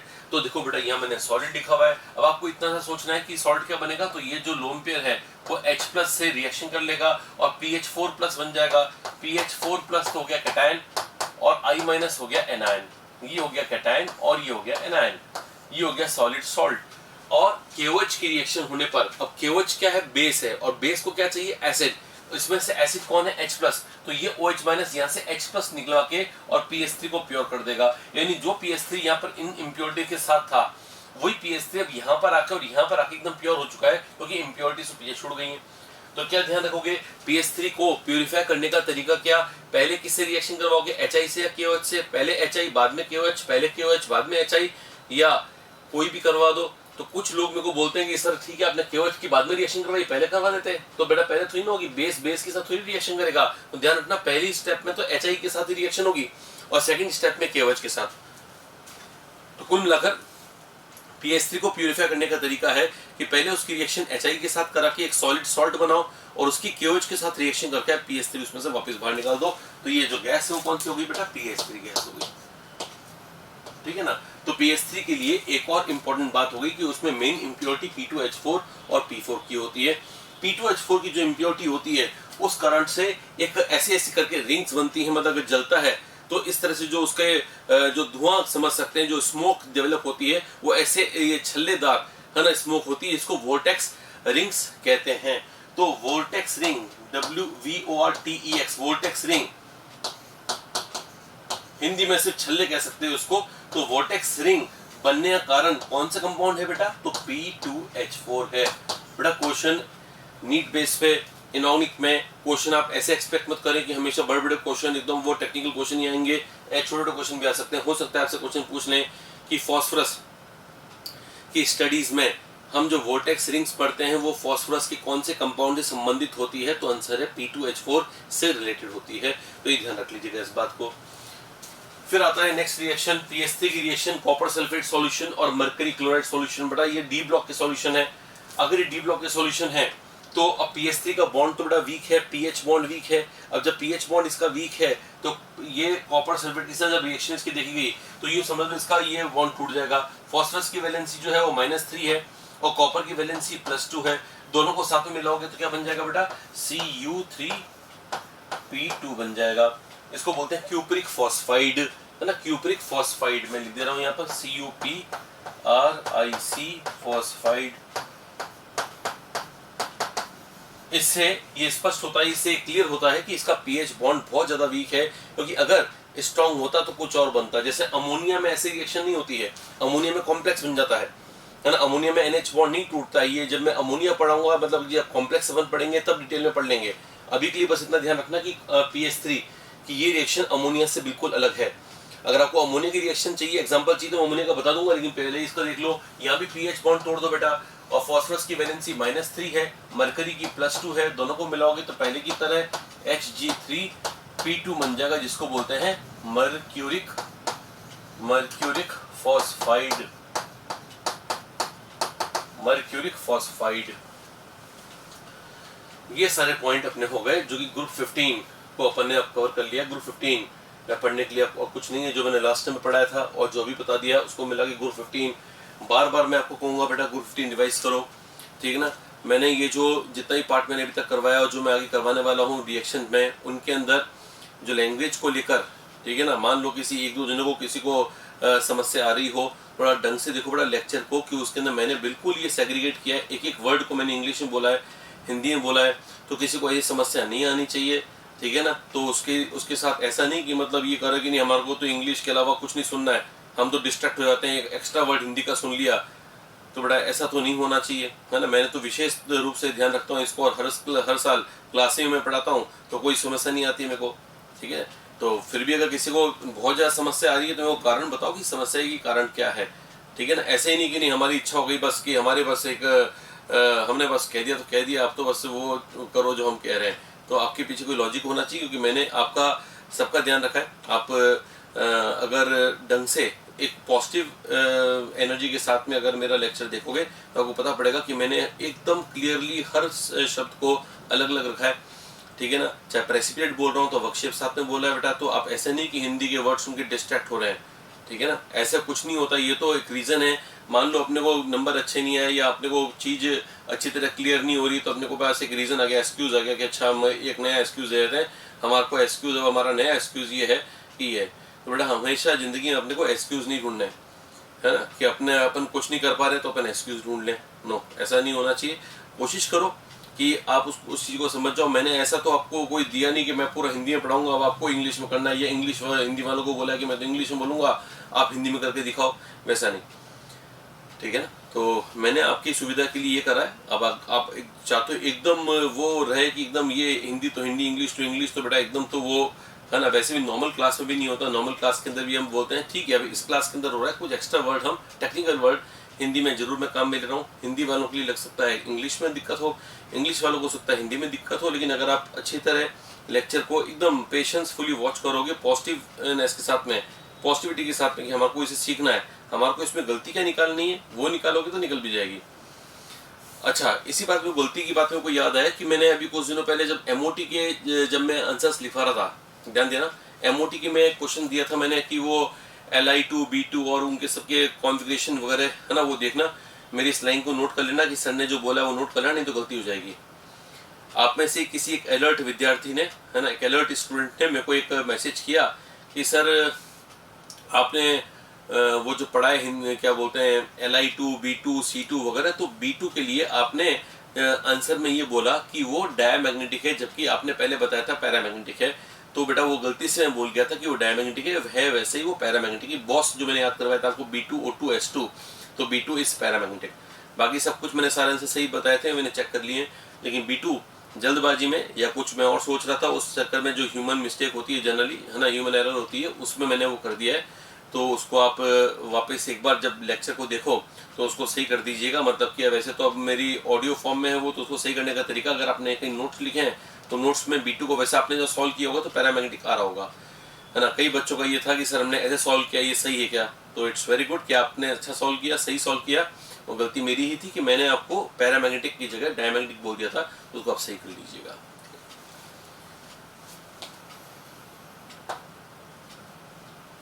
चलो नेक्स्ट पॉइंट अब आते हैं ग्रुप 16 पर। ग्रुप 16 की रिएक्शंस को अपन देखते हैं। ग्रुप 16 में जो मेन सब्सटेंस हमने को पढ़ना है वो है O2, ओजोन, SO2 और H2SO4, ठीक है ना। ये चार मेन अपने को रिएक्शंस जो है वो करनी है, और इनमें अगर अपन देखें तो सबसे इंपॉर्टेंट जो मेरे को लगता है वो तो H2SO4 है बेटा। बाकी मैं पढ़ाऊंगा सारे कुछ, है ना, आपको भी ढंग से पढ़ना है और इतना बढ़िया तरह से पढ़ना है। मैक्सिमम रिएक्शन देखो थर्मल डिकम्पोजिशन की, देखो थर्मल डिकम्पोजिशन में आपको शुरू से बोल रहा हूँ बहुत इंपॉर्टेंट है, बार बार थर्मल डिकम्पोजिशन आ रहा है, 1 से लेकर 8 तक सारा थर्मल डिकम्पोजिशन है। इन सब में खास बात देखो बेटा, सब में थर्मल डिकम्पोजिशन है। दूसरी खास बात, सब में ऑक्सीजन है। और तीसरी खास बात सुनना, यहाँ क्लोरीन +5 ऑक्सीडेशन स्टेट पे है, जो कि उसको बिल्कुल पसंद नहीं है। क्लोरीन को -1 पसंद है। मैंगनीज +7 में है, डी ब्लॉक में पढ़ेंगे कि मैंगनीज को तो +2 पसंद है। क्रोमियम +6 में है, आप सब जानते हैं क्रोमियम को +3 पसंद है। लेड +4 में है, और आप इनर्ट पेयर इफेक्ट से जानते हैं कि लेड को +2 स्टेट पसंद है। यहाँ पर नाइट्रोजन जो है वो +5 ऑक्सीडेशन स्टेट में है। जबकि नाइट्रोजन जैसा इलेक्ट्रोनेगेटिव एलिमेंट चाहता है कि उसकी पॉजिटिव स्टेट थोड़ी सी कम हो। तो ये सारे एलिमेंट ऐसे हैं जो कि मैंने जानबूझकर हाई स्टेट में लिए हैं। बेटा जो हाई स्टेट में होता है ना, उसको जब गर्म करते हैं तो क्या करता है कि ऑक्सीजन से इलेक्ट्रॉन छीन लेता है और ऑक्सीजन को O2 बना के बाहर फेंक देता है। अभी इस ऑक्सीजन के पास इलेक्ट्रॉन भरे हुए हैं, इन सब में ऑक्सीजन इलेक्ट्रॉन का बैंक है, इलेक्ट्रॉन का बैंक है वो। और जब गर्म करोगे इनको, है ना, तो क्या होगा कि वो इलेक्ट्रॉन के बैंक में से इलेक्ट्रॉन निकल के उनके पास चला जाएगा जिनको इलेक्ट्रॉन की जरूरत है। और ऑक्सीजन जब बगैर इलेक्ट्रॉन की होती है तो क्या होता है, O2 बन जाती है। O2 में ऑक्सीडेशन स्टेट 0 है। तो इन सब कंपाउंड्स में गर्म करते ही ऑक्सीजन मिल जाएगा। मेरी बात माने तो ऐसे ध्यान रखना कि सर ने समझाया कि किसी कंपाउंड में यदि ऑक्सीजन है और उसमें किसी एलिमेंट अपनी हाई और अनस्टेबल ऑक्सीडेशन स्टेट में है, यानी कि उच्च ऑक्सीकरण अवस्था में है, हाई ऑक्सीडेशन स्टेट में है, तो वो अनस्टेबल होगा और गर्म करने पर तुरंत ऑक्सीजन उसमें से निकल जाएगी। अगर आप डायरेक्टली याद करना चाहे, जैसे कुछ लोग होते हैं जिनको की मेमोराइज करना बड़ा फास्टली आता है, तो अगर आप वैसे हैं तो आप वैसे याद करना चाहो तो वैसे याद कर लो कि सर ने बताया KMnO4 K2, ये दोनों तो ऐसे होगा J और वीरू, है ना, जय और वीरू होते हैं वैसे कंपाउंड है। KMnO4 K2 Cr2O7 एक याद होता है, दूसरा अपने आप याद हो ही जाता है। ये भी एक तरह से एक जैसे कंपाउंड है। लेड के दोनों लेड ऑक्साइड PbO2 और लेड नाइट्रेट, ठीक है ना। बचा KClO3। KClO3 भी काफी इंपॉर्टेंट कंपाउंड है। वही कंपाउंड है जो कि माचिस की तीली के ऊपर जो लेप लगा होता है ना, पेस्ट लगा होता है ना, ब्राउन रंग का पेस्ट लगा होता है, वो वही होता है KClO3। ये ऑक्सीडाइजर है बेटा, ये ऑक्सीजन तुरंत दे देता है। थोड़ा सा गर्म करोगे ऑक्सीजन दे देगा ये। तो इन सबको गर्म करने पर ऑक्सीजन मिलती है बेटा। हाँ, बाई प्रोडक्ट में मिलते हैं। अब अगर आप पहले वाले का बाई प्रोडक्ट पूछोगे तो KCl है, इसके बाई प्रोडक्ट पूछोगे तो K2MnO4 है, इसका बाई प्रोडक्ट पूछोगे तो K2CrO4 है। देखो दोनों एक जैसे है ना। इसका एक और बाई प्रोडक्ट होता है MnO2, तो इसका भी एक होता है Cr2O3, और कॉमन O2 तो ही है, सब में O2 तो बना नहीं है, प्लस O2 तो ही है, इसमें भी प्लस O2 तो बना नहीं, सब में O2 है, प्लस O2 तो इसमें ही है। O2 के अलावा क्या क्या है वो ये है। PbO2 में PbO है, देखो लेड अपनी कम ऑक्सीडेशन स्टेट में आ गया, 4 से 2 में आ गया, और प्लस O2 तो है ही। लेड नाइट्रेट तो हाईफाई नाइट्रेट है। मैंने हाईफाई नाइट्रेट को गर्म करने पर क्या बनता है, तो 3 टुकड़े बताए थे मैंने। PbO बनता है, NO2 जो कि ब्राउन कलर की गैस है वो बनती है, और O2 बनती है। तो इन सबसे कॉमन चीज क्या बन रही है बेटा, O2 बन रही है। तो O2 का प्रिपरेशन कर रहे हैं बेसिकली ये, है ना। जो क्लास 12 की पढ़ाई कर रहे हैं उनको ऐसे याद करना है कि O2 की प्रिपरेशन के सर ने कुछ मेथड बताए कि हाई ऑक्सीडेशन स्टेट वाले कंपाउंड जिनमें ऑक्सीजन अगर है तो गर्म करने पर वो O2 छोड़ देंगे, ऐसे याद कर लें।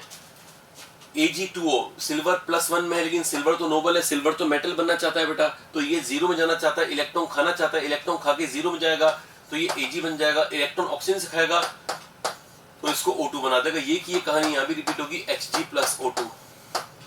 ये रिएक्शन मेटलर्जी में काम की है। मेटलर्जी जब मैं पढ़ाऊंगा, है ना, तब मैं बताऊंगा कि ये दोनों रिएक्शन को बोलते हैं थर्मल रिडक्शन।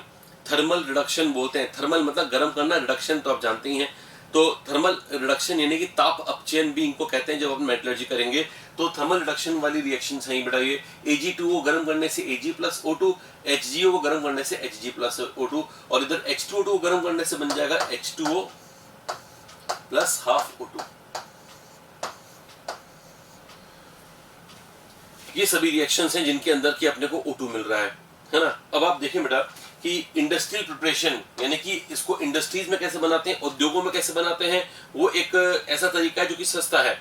सस्ता तरीका क्यों, क्योंकि वहां पर अपन को ना सिर्फ ऑक्सीजन बनानी है बल्कि बना के बेचनी भी है, तो हमें सस्ता पड़ना चाहिए। सस्ता नहीं पड़ेगा तो मेथड चलेगा कैसे। ये सारे जो केमिकल्स हैं बेटा बहुत कॉस्टली केमिकल है ना, बहुत ज्यादा पैसा लगता है। तो अपन चाहते हैं कि एक ऐसा हम तरीका बनाए जिसमें पैसा कम से कम लगे, और वो है एकदम नेचुरल एयर। हवा से बनाओ, हवा का कोई पैसा लगेगा नहीं, है ना। हवा के कंटेनर कहीं ले जाते हो, मान लो हवा भर के ले जा रहे हो किसी कंटेनर में, गुब्बारे में हवा भर के ले जा रहे हो, पुलिस वाले तो ना रोक लेते हैं बीच में, अरे इतनी सारी हवा कहाँ ले जा रहे हो, है ना, लाइसेंस का है हवा ले जाने का, ऐसा तो कुछ नहीं ना। तो बस हवा जो फ्री की है, और फ्री की हवा से ये मेथड जो चलता है वो कैसे चलता है वो आप सीख लें। हवा में पहले चीजें क्या क्या होती है पहले वो समझ लें। हवा में जो चीजें होती है बेटा वो ये है, हवा में है O2, हवा में है N2, हवा में है H2O, और हवा में है CO2। इसमें से सबसे पहले मैं H2O को हटाने के लिए लूंगा एनहाइड्रस CaCl2। एनहाइड्रस मतलब जिसमें पानी बिल्कुल नहीं हो, एकदम सूखा हुआ, हिंदी में निर्जलीय बोलते हैं, निर्जलीय CaCl2। ठीक है ना। निर्जलीकरण CaCl2, एनहाइड्रस CaCl2 अगर लोगे तो उसमें बिल्कुल पानी नहीं होगा और पानी को कैप्चर कर लेगा, पानी को एब्जॉर्ब कर लेगा। तो पूरा एयर को, अगर एयर को आप लगातार एनहाइड्रस कैल्शियम क्लोराइड के मिक्सचर से पास करोगे तो इसमें से पानी हट जाएगा और O2 रह जाएगा, N2 रह जाएगा और CO2 रह जाएगा। और इनमें से हटाना सबसे आसान है CO2 को KOH लेकर। KOH है बेस और ये है एसिड, और आप जानते हो बेस एसिड को एब्जॉर्ब कर लेगा, खींच लेगा। तो KOH क्या कर लेगा, CO2 को एब्जॉर्ब कर लेगा। ध्यान रखना बेटा, CO2 को एब्जॉर्ब करने के लिए सबसे बेस्ट मटेरियल है KOH। आगे की स्टडीज के अंदर मैं आपको बताऊंगा कौन से सिस्टम को एब्जॉर्ब करने के लिए कौन से मटेरियल अच्छे होते हैं। जैसे कि CO2 को एब्जॉर्ब करने के लिए मैंने बताया KOH, क्योंकि CO2 है एसिड और KOH है बेस। अब रह गया O2 प्लस N2। बेटा O2 और N2 में गैस कौन सी है? मैं जानता हूं आप सबका आंसर आ रहा है कि सर गैस दोनों ही है। दोनों ही जब गैस है तो दोनों को लिक्विफाई कर दो। अगर आप बोलोगे लिक्विफाई क्यों कर दो तो आपको पता पड़ जाएगा थोड़ी देर बाद में। अभी मैं जो बोल रहा हूँ वही कर दो, लिक्विफाई कर दो। लिक्विफाई करने पर, अब लिक्विफाई कैसे करें, प्रेशराइज कर दो। प्रेशराइज करने पर दोनों लिक्विड बन जाएगा और बन जाएगा O2 प्लस N2 का लिक्विड मिक्सचर। अगर आप बोलोगे सर इस लिक्विड मिक्सचर का क्या करना है, तो इस लिक्विड मिक्सचर कर दो फ्रैक्शनल डिस्टिलेशन, यानी कुल मिलाकर सिंपल लैंग्वेज में कर लेंगे गरम। गरम करने से इसका बॉइलिंग पॉइंट कम होगा, वो पहले उड़ जाएगा। इसका बॉइलिंग पॉइंट ज्यादा होगा, वो हट जाएगा। तो इसका मतलब ये हो गया कि O2 अपने को एकदम प्योर मिल जाएगा। किसी का क्वेश्चन ये हो कि साहब फ्रैक्शनल डिस्टिलेशन को हिंदी में क्या कहते हैं, तो प्रभाजी आसवन कहते हैं। इस मेथड में हम सिस्टम को जो लिक्विड्स हैं उनको गर्म करते हैं। ये मेथड अप्लाई होगा लिक्विड पर, क्योंकि लिक्विड को गर्म करने के पर अलग अलग वो बॉइलिंग पॉइंट पर उसकी वेपर सेपरेट होंगी ना बेटा। यहाँ देखो मेरा आंसर है, मैंने लिक्विफाई इसलिए किया क्योंकि हम इस पर फ्रैक्शनल डिस्टिलेशन नहीं कर सकते। फ्रैक्शनल डिस्टिलेशन गैस के मिक्सचर पे नहीं कर सकते। गैस को कैसे गर्म करोगे, या गैस को गर्म कर भी दोगे तो गैस को अलग अलग कैसे करोगे गर्म करके। लिक्विड को हम गर्म करके एक गैस को बना के अलग कर सकते हैं। तो लिक्विड के मिक्सचर को, लिक्विड मिक्सचर को गर्म करके उसके कंपोनेंट्स को अलग अलग करने की विधि को, के मेथड को हम कहते हैं फ्रैक्शनल डिस्टिलेशन, है ना। तो इस मेथड के लिए लिक्विड होना जरूरी है, इसलिए मैंने यहाँ पे लिक्विफाई किया है। अगर आपको ये बात समझ में आ गई है तो फटाफट से देखें बेटा, शायद आपको मेरा पॉइंट बिल्कुल क्लियर लगेगा। Let us see this point और गौर करें। Air, anhydrous calcium chloride. अब मनी मन बोलो आंसर क्या था, क्या उड़ा, तो आंसर है पानी उड़ा। पानी उड़ा तो ये 3 रह गए। फिर मैंने KOH लिया था, KOH लिया तो क्या उड़ा, CO2 उड़ेगा। CO2 उड़ा तो कौन रह गया, O2 और N2। O2 N2 के क्या करेंगे, लिक्विफाई, या मैंने लिखा है लिक्विफाइड, यानी द्रवीकृत, है ना। लिक्विफाई करेंगे, लिक्विड बनाएंगे, द्रव बनाएंगे इनका। तो लिक्विफाइड करेंगे तो O2 और N2 में से यस O2 N2। अब ये पहले तो ये वेपर था, पहले तो ये वेपर था, अब ये बन गया लिक्विड। अब ये दोनों का बन गया लिक्विड। जब O2 N2 बन गया लिक्विड तो इनका कर देंगे फ्रैक्शनल डिस्टिलेशन, जिससे O2 अलग हो जाएगा, प्योर फॉर्म में मिल जाएगा। इस तरह से इंडस्ट्रीज में O2 बनाया जाता है। तो क्या बोलेंगे, इंडस्ट्रीज में O2 को बनाने के लिए शुरू में हमने ली हवा, जिसको पास किया एनहाइड्रस CaCl2 से, इसने उसका पॉइंट मॉइस्चर एब्जॉर्ब कर लिया, पानी एब्जॉर्ब कर लिया। फिर CO2 को हटाने के लिए हमने KOH लिया, तो KOH ने CO2 को एब्जॉर्ब कर लिया। बाद में O2 और N2 का जनरली लोग वो स्टेप भूल जाते हैं कि पहले लिक्विफाई किया। जनरली फटाफट बोलते हैं फ्रैक्शनल डिस्टिलेशन। नो, पहले लिक्विफाई किया, पहले लिक्विड बनाया उनका, उसके बाद उनका प्रभाजी आसवन यानी फ्रैक्शनल डिस्टिलेशन करने पर उन दोनों को सेपरेट करके प्योर ऑक्सीजन हासिल कर लिया हमने।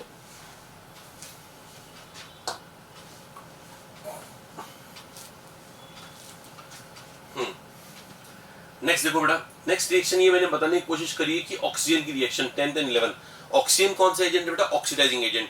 तो जैसे मेटल से मेटल को ऑक्सीडाइज कर देगा, तो ये रिएक्शन लिखने की जरूरत नहीं है। फिर भी एनसीईआरटी में बस ये बता रखा है कि ये ऑक्सीजन जब भी किसी मेटल को अटैक करता है तो ऑक्सीडाइज कर देता है। तो ये तो सबको मालूम ही है। फिर भी अगर किसी को लगता है कि नहीं सर नहीं मालूम है, आपके बताने से पता लगता है, अच्छा लगता है, तो सुन लो। मेटल को ऑक्सीजन ऑक्सीडाइज करके मेटल ऑक्साइड बना देता है, आयरन को ऑक्सीडाइज करके आयरन ऑक्साइड बना देगा। अगर आप बोलोगे सर फिर ये क्वेश्चन आप कराई क्यों रहे हो, क्योंकि ये क्वेश्चन मेरे को इसलिए अच्छा लगता है क्योंकि जनरली लोग बना देते हैं FeO, लेकिन मैं बनाऊंगा Fe2O3। बताओ बेटा मैं Fe2O3 क्यों बना रहा हूं, क्योंकि मैंने यहाँ पर एक्सेस ऑक्सीजन लिख दी है। जब ऑक्सीजन जाती रहेगी तो पहले तो FeO बनेगा, +2 ऑक्सीडेशन स्टेट में आएगा, लेकिन और ऑक्सीडाइज होने पर वो Fe2O3 बन जाएगा फाइनली, है ना। इसका मतलब ये है कि आयरन को अगर ऑक्सीजन के एक्सेस के साथ आप रिएक्शन करवाना चाहोगे तो Fe2O3 बना देगा। इसी प्रकार से गोल्ड की रिएक्शन जब कराओगे तो ऐसा किसी को लगता है गोल्ड ऑक्साइड बनेगा, लेकिन यह रिएक्शन नहीं है। एनसीईआरटी में लिखा हुआ है कि gold and platinum noble metals होते हैं। हिंदी में बोल रहा हूँ, गोल्ड और प्लेटिनम उत्कृष्ट धातुएं होती हैं। नोबल मेटल होते हैं, इस कारण से किसी से रिएक्ट नहीं करते, तो डायरेक्टली ऑक्सीजन से रिएक्शन नहीं करेंगे। ये बात एनसीईआरटी में इंटेक्स क्वेश्चन में भी दे रखी है, तो ध्यान रखना गोल्ड और प्लेटिनम की ऑक्सीजन के साथ डायरेक्टली रिएक्शन नहीं होती। ये लाइन नोट्स में अगर आप साथ साथ नोट्स बना रहे हो तो उसमें लिख दीजिएगा, गोल्ड और प्लेटिनम ऑक्सीजन के साथ डायरेक्ट रिएक्शन नहीं करते, ठीक है ना बेटा। फिर अपन आते हैं ओजोन पर। तो ओजोन के बारे में देखो, ये ओजोन का स्ट्रक्चर देखो पहले तो आप, ओजोन है O डबल बॉन्ड O, ये तो O2 है। अब एक और O लाओ, इस ऑक्सीजन के वैलेंस इलेक्ट्रॉन कितने बेटा 6, इसके 6 का हिसाब किताब देखो 1 2 3 4 5 6 और 7 8 मिलकर ये ऑक्टेट पूरा हो रहा है, लेकिन इसका तो ऑक्टेट पूरा नहीं, इसके पास 6 इलेक्ट्रॉन है, तो ये लोन पेयर इसको कोऑर्डिनेट बॉन्ड से डोनेट करवा दो। तो अगर डोनेट करवा दोगे तो ऐसे डोनेट करवा दो और स्ट्रक्चर बना दोगे ऐसे O डबल बॉन्ड O, ये तो ये है, और कोऑर्डिनेट बॉन्ड O। अगर आप बोलोगे सर आपने ये टेढ़ा यूं ऐसा क्यों बनाया, सीधे बनाया था ना, अच्छा लग रहा था, बट अच्छा तो लग रहा था लेकिन साथ में गलत भी था, क्योंकि इसमें लोन पेयर है और लोन पेयर कभी किसी को लाइन में नहीं रहने देगा। लोन पेयर क्या करेगा, उसको डिवाइड करेगा। अगर एक लीनियर मॉलिक्यूल है और लोन पेयर यहाँ पर होगा तो यहाँ रिपल्शन करेगा, तो ऐसा मॉलिक्यूल स्ट्रक्चर आ जाएगा। जब लोन पेयर होता है सेंटर एटम पर तो स्ट्रक्चर बेंट हो जाता है, इसलिए ओजोन बेंट हो जाएगा। ओजोन की ये स्ट्रक्चर को देखने के बाद में आप देखो बताओ कि ओजोन में रेजोनेंस है क्या बेटा, तो देखो ओजोन में रेजोनेंस बिल्कुल है। ये देखो O, मैंने कहा था कोऑर्डिनेट बॉन्ड बनाने के बाद सिंगल बॉन्ड O बना सकते हो, बस इस पे माइनस इस पे प्लस लगा देना, यहाँ डबल बॉन्ड O है। अब ये इलेक्ट्रॉन यहाँ लाओगे तो ये इलेक्ट्रॉन यहाँ जाएगा बेटा, तो रेजोनेंस से क्या होगा, इसकी दोनों बॉन्ड लेंथ्स बराबर होती हैं। तो आपके बारे में, आपको ओजोन के बारे में एक बहुत जबरदस्त बात बता देता हूं मैं, और वो बात आपके लिए जबरदस्त शायद नहीं होगी क्योंकि आपने पहले सुन रखा होगा, फिर भी नहीं सुन रखा है तो नोट कर लेना, ये दोनों सेम होती हैं। ओजोन की दोनों बॉन्ड लेंथ सेम होती हैं क्योंकि इसमें रेजोनेंस होता है ना। रेजोनेंस के कारण दोनों ऑक्सीजन की जो ओ बॉन्ड लेंथ्स हैं वो सेम हो जाती हैं। ओजोन के अंदर ये प्रॉपर्टी है। तो ओजोन की ये बात को देखते हुए एक और बात बताना चाहूंगा मैं आपको, और वो है bond order.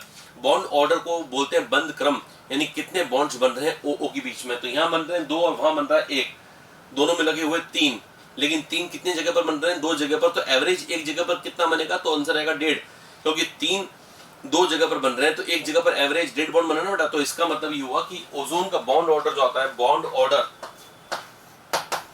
Of ozone is 1.5। सही है ना बेटा। ये कारण है कि ज्यादा स्टेबल है O2, क्योंकि O2 का बॉन्ड ऑर्डर ज्यादा है। O2 तो O डबल बॉन्ड O है, और अपन ने MOT में पढ़ा था कि इसका बॉन्ड ऑर्डर 2 है। अब बताओ 2 बॉन्ड वाला ज्यादा स्टेबल होगा या 1.5 बॉन्ड वाला, तो 2 बॉन्ड वाला ज्यादा स्टेबल होगा ना। तो O2 मॉलिक्यूल ज्यादा स्टेबल है ओजोन से। अगर आपको ये बात याद हो गई है कि O2 ज्यादा स्टेबल है ओजोन से, तो बताओ ओजोन से O2 बनना आसान होगा या O2 से ओजोन। तो सब लोग जवाब दे रहे होंगे कि ओजोन से O2, क्योंकि स्टेबल ज्यादा ये है ना। तो ये लेस स्टेबल है, यानी कम स्थायी है ये, और ये मोर स्टेबल है, यानी ज्यादा स्थायी है, ज्यादा स्टेबल है। बताओ कम स्टेबल को ज्यादा स्टेबल में जब आप कन्वर्ट करते हो, कम स्टेबल चीज को ज्यादा स्टेबल में कन्वर्ट करते हो, तो एनर्जी रिलीज करते हैं या एब्जॉर्ब करते हैं, तो आंसर है एनर्जी रिलीज होती है। एनर्जी रिलीज होती है तो इसका मतलब ये हो गया प्लस एनर्जी हो गया, और प्लस एनर्जी मतलब ये रिएक्शन एक्सोथर्मिक है ना। हिंदी में इसको बोलते हैं ऊष्माक्षेपी अभिक्रिया। तो ऊष्माक्षेपी यानी एक्सोथर्मिक रिएक्शन है, एनर्जी दे रही है, तो इसका मतलब डेल्टा एच का साइन जो होगा इस क्वेश्चन मार्क का आंसर है नेगेटिव, क्योंकि एक्सोथर्मिक रिएक्शन के लिए डेल्टा एच नेगेटिव होता है। अब डेल्टा एच का साइन देखो, डेल्टा एच मतलब होता है एंट्रोपी, और आपने शायद ऐसा पढ़ा होगा कि जहां पर नंबर ऑफ मोल बढ़ते हैं तो एंट्रोपी बढ़ती है।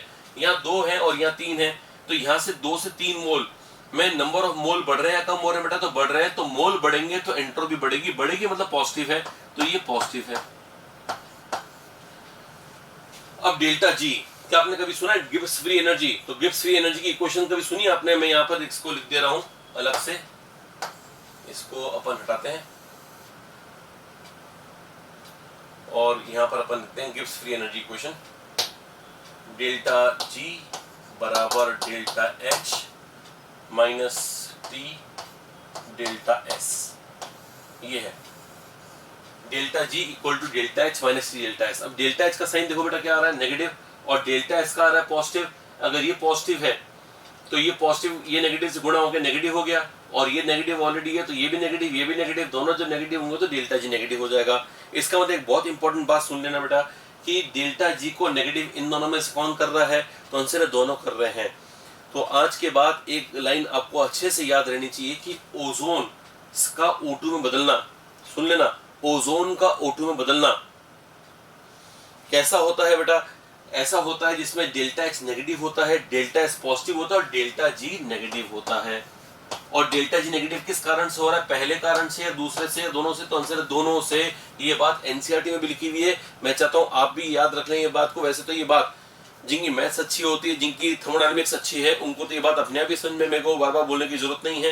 लेकिन फिर भी कुछ लोग ऐसा होता है कि नहीं हमको तो मेमोराइज करना अच्छा लगता है, याद कर लेते हैं, उसका मजा अलग ही है। तो ठीक है, मजे ले लो याद करके। तो याद ये करना है कि ओजोन से O2 के बनने में डेल्टा H की वैल्यू नेगेटिव है, डेल्टा S की वैल्यू पॉजिटिव है, इस कारण से डेल्टा G की वैल्यू दोनों के कारण नेगेटिव है ना, दोनों ही कारण, ऐसा नहीं कि एक के कारण, दोनों ही उसको नेगेटिव कर रहे हैं, दोनों एक दूसरे को हेल्प कर रहे हैं।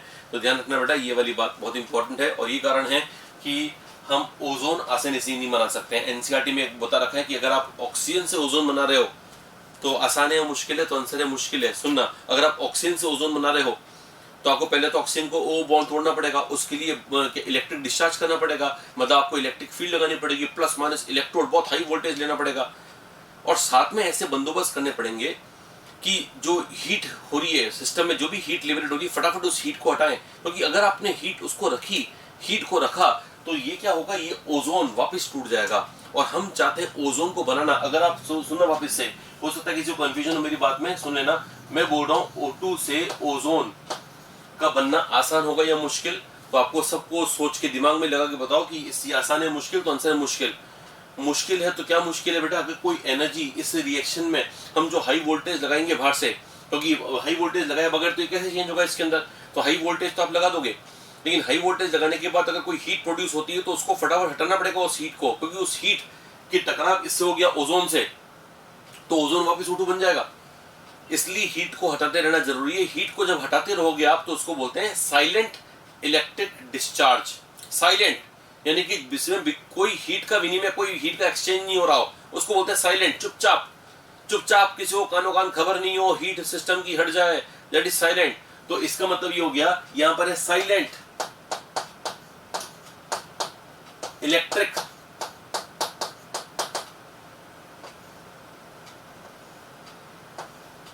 डिस्चार्ज, ठीक है ना, जिसको बोलते हैं मौन विद्युत निर्वहन। मौन विद्युत निर्वहन यानी कि चुपचाप बिना किसी एनर्जी को, है ना, हमने किसी में डाले हुए, क्योंकि अगर आपने हीट को इसमें डाल दिया, अगर आपने हीट नहीं हटाई सिस्टम की, तो सिस्टम की हीट जाके ओजोन में चिपकेगी। अगर ओजोन में चिपक गई हीट तो फिर गड़बड़ हो जाएगी बेटा। फिर तो क्या होगा कि जो हीट है वो अगर ओजोन से टकरा गई तब तो ओजोन वापस टूटेगा और रिएक्शन बैकवर्ड चली जाएगी, है ना। ली चैटली प्रिंसिपल वगैरह खूब सारे प्रिंसिपल अपने सोचने पड़ेंगे तब जगह आएगा। एनसीईआरटी में इतना लंबा चौड़ा डिस्कशन नहीं दे रखा है, तो मैं भी इतना लंबा चौड़ा आपको नहीं डिस्कशन दे रहा हूँ, सिंपल दे रहा हूँ कि ऑक्सीजन से ओजोन का बनना मुश्किल है। लेकिन बेटा मुश्किल है तो क्या करें, अगर बनाना है, मान लो कोई कंपनी है, उसको ऑर्डर मिला कि भी हमारे को जो है 2 टन ओजोन बना के दो, तो मना थोड़ी ना कर देंगे, मुश्किल तो है, ठीक है ना भाई, सिंपल सी बात है। कुछ बच्चों को केमिस्ट्री अच्छी लगती है, कुछ को फिजिक्स अच्छी लगती है, कुछ को बायोलॉजी अच्छी लगती है, हो सकता है किसी को केमिस्ट्री अच्छी नहीं लग रही हो, ठीक है ना, लेकिन मुझको पढ़ाना पड़ेगा। ये तो ना कि हाँ भाई अच्छी नहीं लग रही मैं नहीं पढ़ाता, ठीक है ना, नहीं पढ़ाता, फिर आप फिर मालूम ही क्या कर सकते हो। तो वही समस्या वाली बात यहाँ पर भी है कि अगर ऑक्सीजन से ओजोन बनाना है तो बात तो मुश्किल है, लेकिन हम कुछ ऐसे बंदोबस्त कर सकते हैं जिससे ये बनना थोड़ा सा आसान हो जाए। और वो बंदोबस्त का नाम है कि आप लगातार हीट सिस्टम से हटाते रहो, सिस्टम से लगातार हीट एक्सचेंज करते रहोगे, हटाते रहोगे, तो ओजोन में हीट नहीं टकराएगी, जिसको बोलेंगे साइलेंट इलेक्ट्रिक डिस्चार्ज, मौन विद्युत निर्वहन, है ना। इस तरह से हम ऑक्सीजन से ओजोन बना सकते हैं। चलो, अब ये ओजोन के बारे में मैंने इतने गाथाएं गा दी, तो आपको ये समझ में आ गया होगा कि ओजोन है तो कोई अनस्टेबल चीज का नाम, ओजोन है तो अनस्टेबल। अब ओजोन कितना अनस्टेबल है वो देखो बेटा, ये देखो आप, ये ओजोन है, ये ओजोन क्या है ना, बात बात पे O2+O बनाता है, नेसेंट ऑक्सीजन बनाता है, और ये कारण है कि ये अच्छा ऑक्सीडाइजिंग एजेंट होता है, इसको हिंदी में ऑक्सीकारक भी कहते हैं। तो ये अच्छा ऑक्सीडाइजिंग एजेंट है, बात बात पर ऑक्सीजन देना ऑक्सीडाइजिंग एजेंट है, तो ऑक्सीडाइजिंग एजेंट क्या करेगा दूसरे को, तो आंसर है ऑक्सीडाइज करेगा। कुछ लोग पता नहीं बहुत ज्यादा कंफ्यूज रहते हैं कि नहीं सर ऑक्सीडाइजिंग एजेंट तो दूसरे को रिड्यूस करता है। अरे ऑक्सीडाइजिंग एजेंट खुद रिड्यूस होता है, अगले को ऑक्सीडाइज करता है। ऑक्सीडाइजिंग एजेंट, एजेंट वो होता है जो करता है, जो काम वो करता है वो एजेंट है। ऑक्सीडाइज करता है तो ऑक्सीडाइजिंग एजेंट, रिड्यूस करता है तो रिड्यूसिंग एजेंट, है ना। हिंदी में बोलते हैं ऑक्सीकारक। अगर ऑक्सीडेशन कर रहा है तो ऑक्सीकारक, रिडक्शन कर रहा है किसी का तो अपचायक, ये होता है। तो इसका मतलब ये हो गया कि अगर मैं इसमें वापस आपको यहाँ पर ले जाऊं, इस डिस्कशन पे लेकर आऊं, हाँ, तो ये ऑक्सीजन है ऑक्सीडाइजिंग एजेंट। तो ये क्या करेगा, पीबीएस को पीबीएसओ4 में बदलता है। अब ये रिएक्शन याद करनी है आपको, याद करना आपके लिए इसलिए आसान हो जाएगा बिकॉज आप जानते हो लेड तो +2 में रहेगा, ये ऑक्सीडाइज नहीं होगा, सल्फाइड सल्फेट बना लेगा, NO NO2 बना लेगा, H2O2 O2 बना लेगा, Ki आयोडीन बना लेगा, और ये सल्फर बना लेगा। ये तो आपको याद करना ही पड़ेगा। मैंने कुछ दिनों पहले आपको याद भी करवाया था, अगर आपको याद हो तो मैंने कहा था कि बेटा जितने भी स्ट्रॉन्ग ऑक्सीडाइजिंग एजेंट होते हैं, मैं रिपीट कर रहा हूं, जितने भी स्ट्रॉन्ग ऑक्सीडाइजिंग एजेंट होते हैं वो सब के सब H2S को सल्फर तक ऑक्सीडाइज कर देते हैं, इतना आपको मालूम होगा। फिर अपन देखते हैं पीबीएस को मैंने समझा दिया, NO को NO2, कुछ नहीं करना, मैंने NO NO2 पहले ही बताया था जब मैं क्या बता रहा था, नाइट्रिक एसिड का प्रिपरेशन कौन सा मेथड था, तो जो उसका इंडस्ट्रियल मेथड होता है ना, मालूम होगा आपको, ओस्टवाल्ड मेथड कहते हैं उसको। तो ओस्टवाल्ड की विधि में भी मैंने बताया था आपको कि NO को NO2 में, है ना, करते हैं, वो एयर से कर रहे थे, अगर एयर की जगह ओजोन से करेंगे तो और भी आसानी से रिएक्शन हो जाएगी। H2O2 में O -1 ऑक्सीडेशन स्टेट में है, और इस ऑक्सीडेशन के बाद ये हो गया 0 ऑक्सीडेशन स्टेट में, यानी ओजोन ने H2O2 को O2 में ऑक्सीडाइज कर दिया। अब इसके बारे में नीट में क्वेश्चन बन चुका है, 2014 या 15 में क्वेश्चन बना था नीट का कि H2O2 और ओजोन की जब रिएक्शन होती है तो इस रिएक्शन में H2O2 का काम क्या होता है, रिड्यूसिंग एजेंट, ऑक्सीडाइजिंग एजेंट, दोनों या कोई भी नहीं। मेरे इस वीडियो को म्यूट कर देना और फिर सोचना और फिर अपने आप जवाब अपना दे के रखना और फिर देखना कि मैंने क्या समझाया है ना। तो अब मैं समझा रहा हूँ वो सुन लो। H2O2 और ओजोन में ये है ऑक्सीडाइजिंग एजेंट।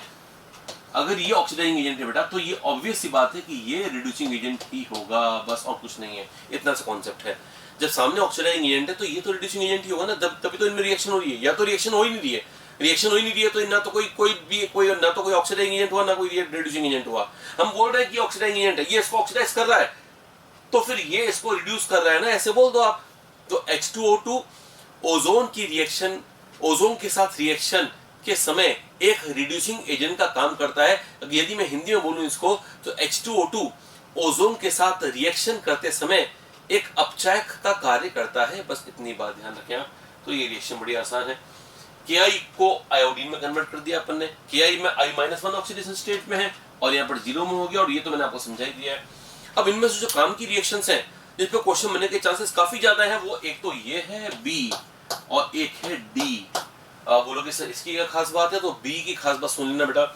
B की खास बात ये है कि हम जानते हैं कि हमारी जो एटमॉस्फेयर की जो लेयर है ना, अलग अलग जो लेयर्स बनी हुई उनमें एक ओजोन की परत भी है बेटा, ओजोन की लेयर भी है। और ओजोन की लेयर हमारे लिए बहुत यूजफुल है क्योंकि सूरज से आने वाली जो हार्मफुल यूवी रेज होती हैं, यूवी किरण होती हैं, उनको हमारे तक पहुंचने से ओजोन रोकता है।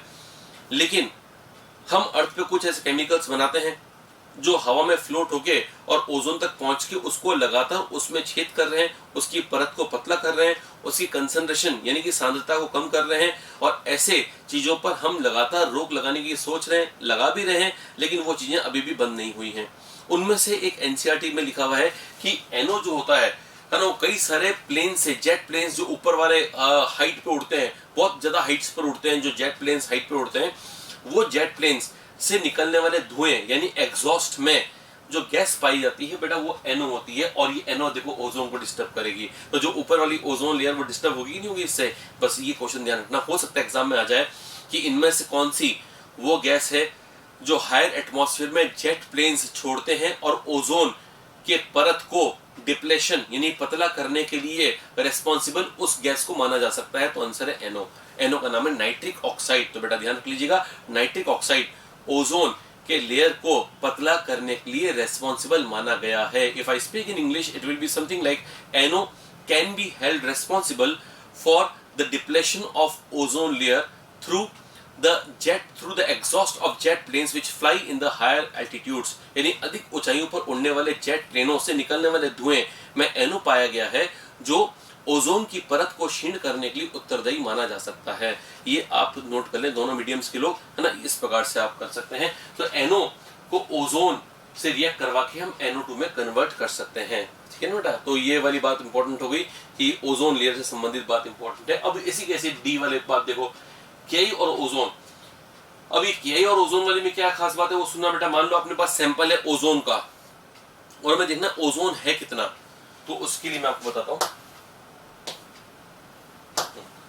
अब मान लो मेरे पास सैंपल है ओजोन का और मेरे को ये देखना है कितना ही है, तो मैं क्या करता हूं, इसमें लेता हूं KI खूब सारा एक्सेस, और मैंने अभी बताया था KI किस में बदल जाएगा बेटा, आयोडीन में बदल जाएगा। अब आप थोड़ा दिमाग लगाओ, बताओ कि आयोडीन की जो मात्रा मिलेगी, आयोडीन कितना मिलेगा, वो किसके ऊपर डिपेंड करेगा, जो एक्सेस किया गया इस पर डिपेंड करेगा या ओजोन पर डिपेंड करेगा, जो कम लेते हैं उस पर डिपेंड करेगा या ज्यादा लेते हैं उस पर डिपेंड करेगा।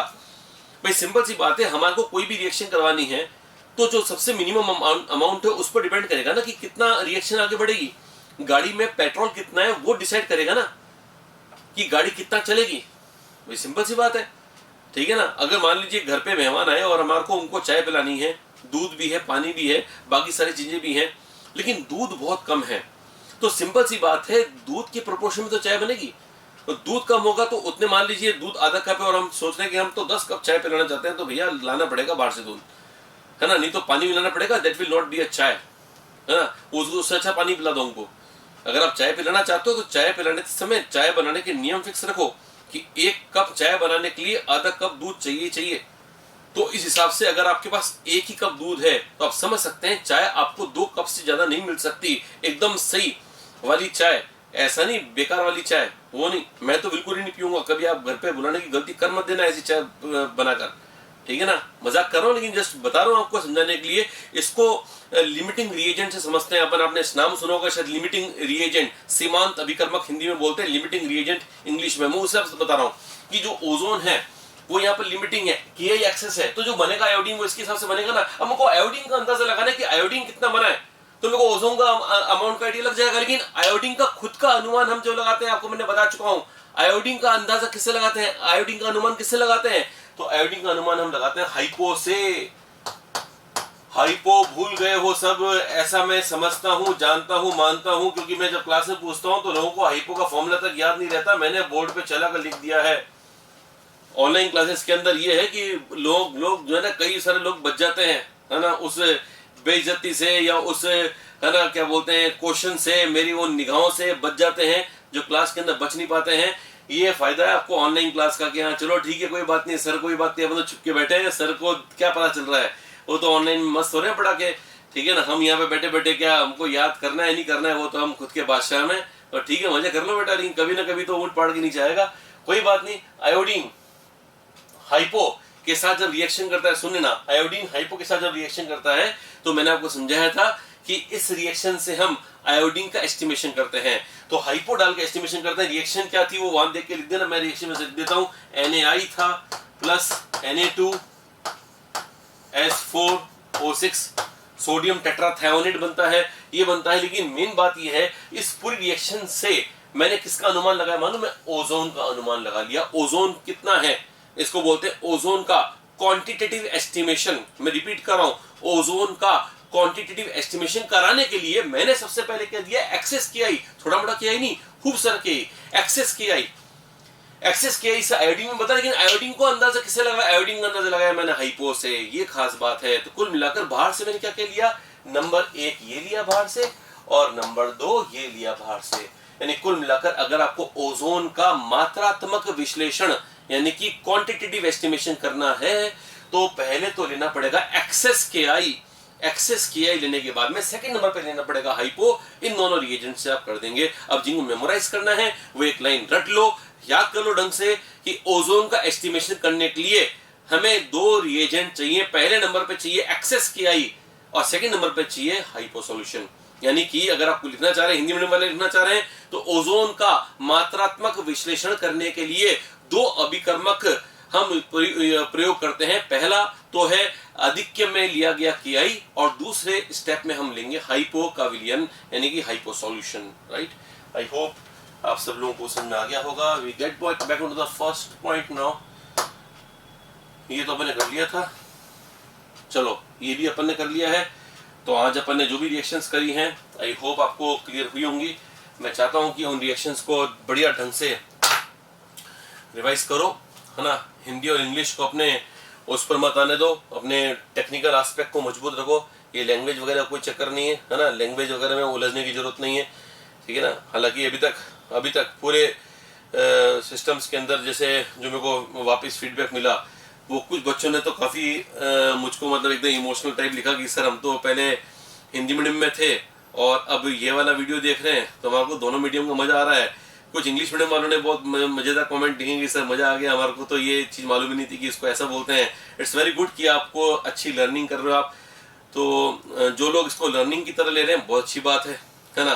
कुछ लोग बोर हो रहे हो कि हाँ चलो ये हिंदी में बिना बात ही आ रहा है तो चलो कोई बात नहीं, उसका भी कुछ नहीं है। लेकिन खास बात बताऊँ, सबसे इम्पोर्टेंट जो है ना ये, वो हिंदी वालों के लिए काफ़ी इंपॉर्टेंट है, क्योंकि उनको इंग्लिश में अगर कुछ सीखने का मौका मिल रहा है तो उनको करना चाहिए, बिकॉज MBBS पूरी इंग्लिश में होगी बेटा। वहाँ पर आपके लिए आपकी सुविधा के अनुसार मीडियम वगैरह चेंज करने की कोई सुविधा नहीं होती है, ठीक है ना। और ऑफकोर्स हम चाहते हैं, आप भी चाहते हो कि सब आप MBBS की तैयारी करो। MBBS के अंदर आप भी कर रहे होंगे, कल आप MBBS में किसी मेडिकल कॉलेज में होंगे तो फिर वहाँ के हिसाब से सोचें तो ये बहुत ज़रूरी हो जाता है।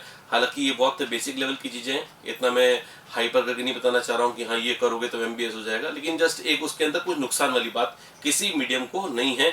ये बात मेरे एक्सपीरियंस से मान के चलो कि किसी भी कोई नुकसान नहीं है। तो चलो ठीक है, अपन कल इसको कंटिन्यू करेंगे। मैं भी जब तक अपन रिएक्शन पार्ट चलेगा आराम से धीरे धीरे चलेंगे, है ना। रोज आधे घंटे का आपको लेक्चर मिलेगा, आधे घंटे का 40 मिनट्स का मैक्सिमम, इतने का ही, ठीक है ना। उसके अंदर ही आप रिएक्शन को करो, लेकिन ध्यान रखना बेटा रिएक्शन का टच छूटते ही आपको रिएक्शन आप भूल जाओगे। प्लीज़ प्लीज़ रिएक्शन का टच मत छोड़िएगा। एक प्लेन पेपर पर लेफ्ट हैंड साइड पर रिएक्शन लिखो, राइट हैंड साइड पर उनके प्रोडक्ट को क्या बोलते हैं उसमें लिखो, पेंसिल से लिखो, ताकि आप जब भी रिवाइज करना चाहो उनको रब करके कर सकते हो। सिर्फ वीडियो मत देखो, आप साथ में, है ना, उसको लिखते भी रहें ताकि आपकी प्रैक्टिस बनती रहेगी। धन्यवाद, कल मिलते हैं नेक्स्ट लेक्चर के लिए। Thank you.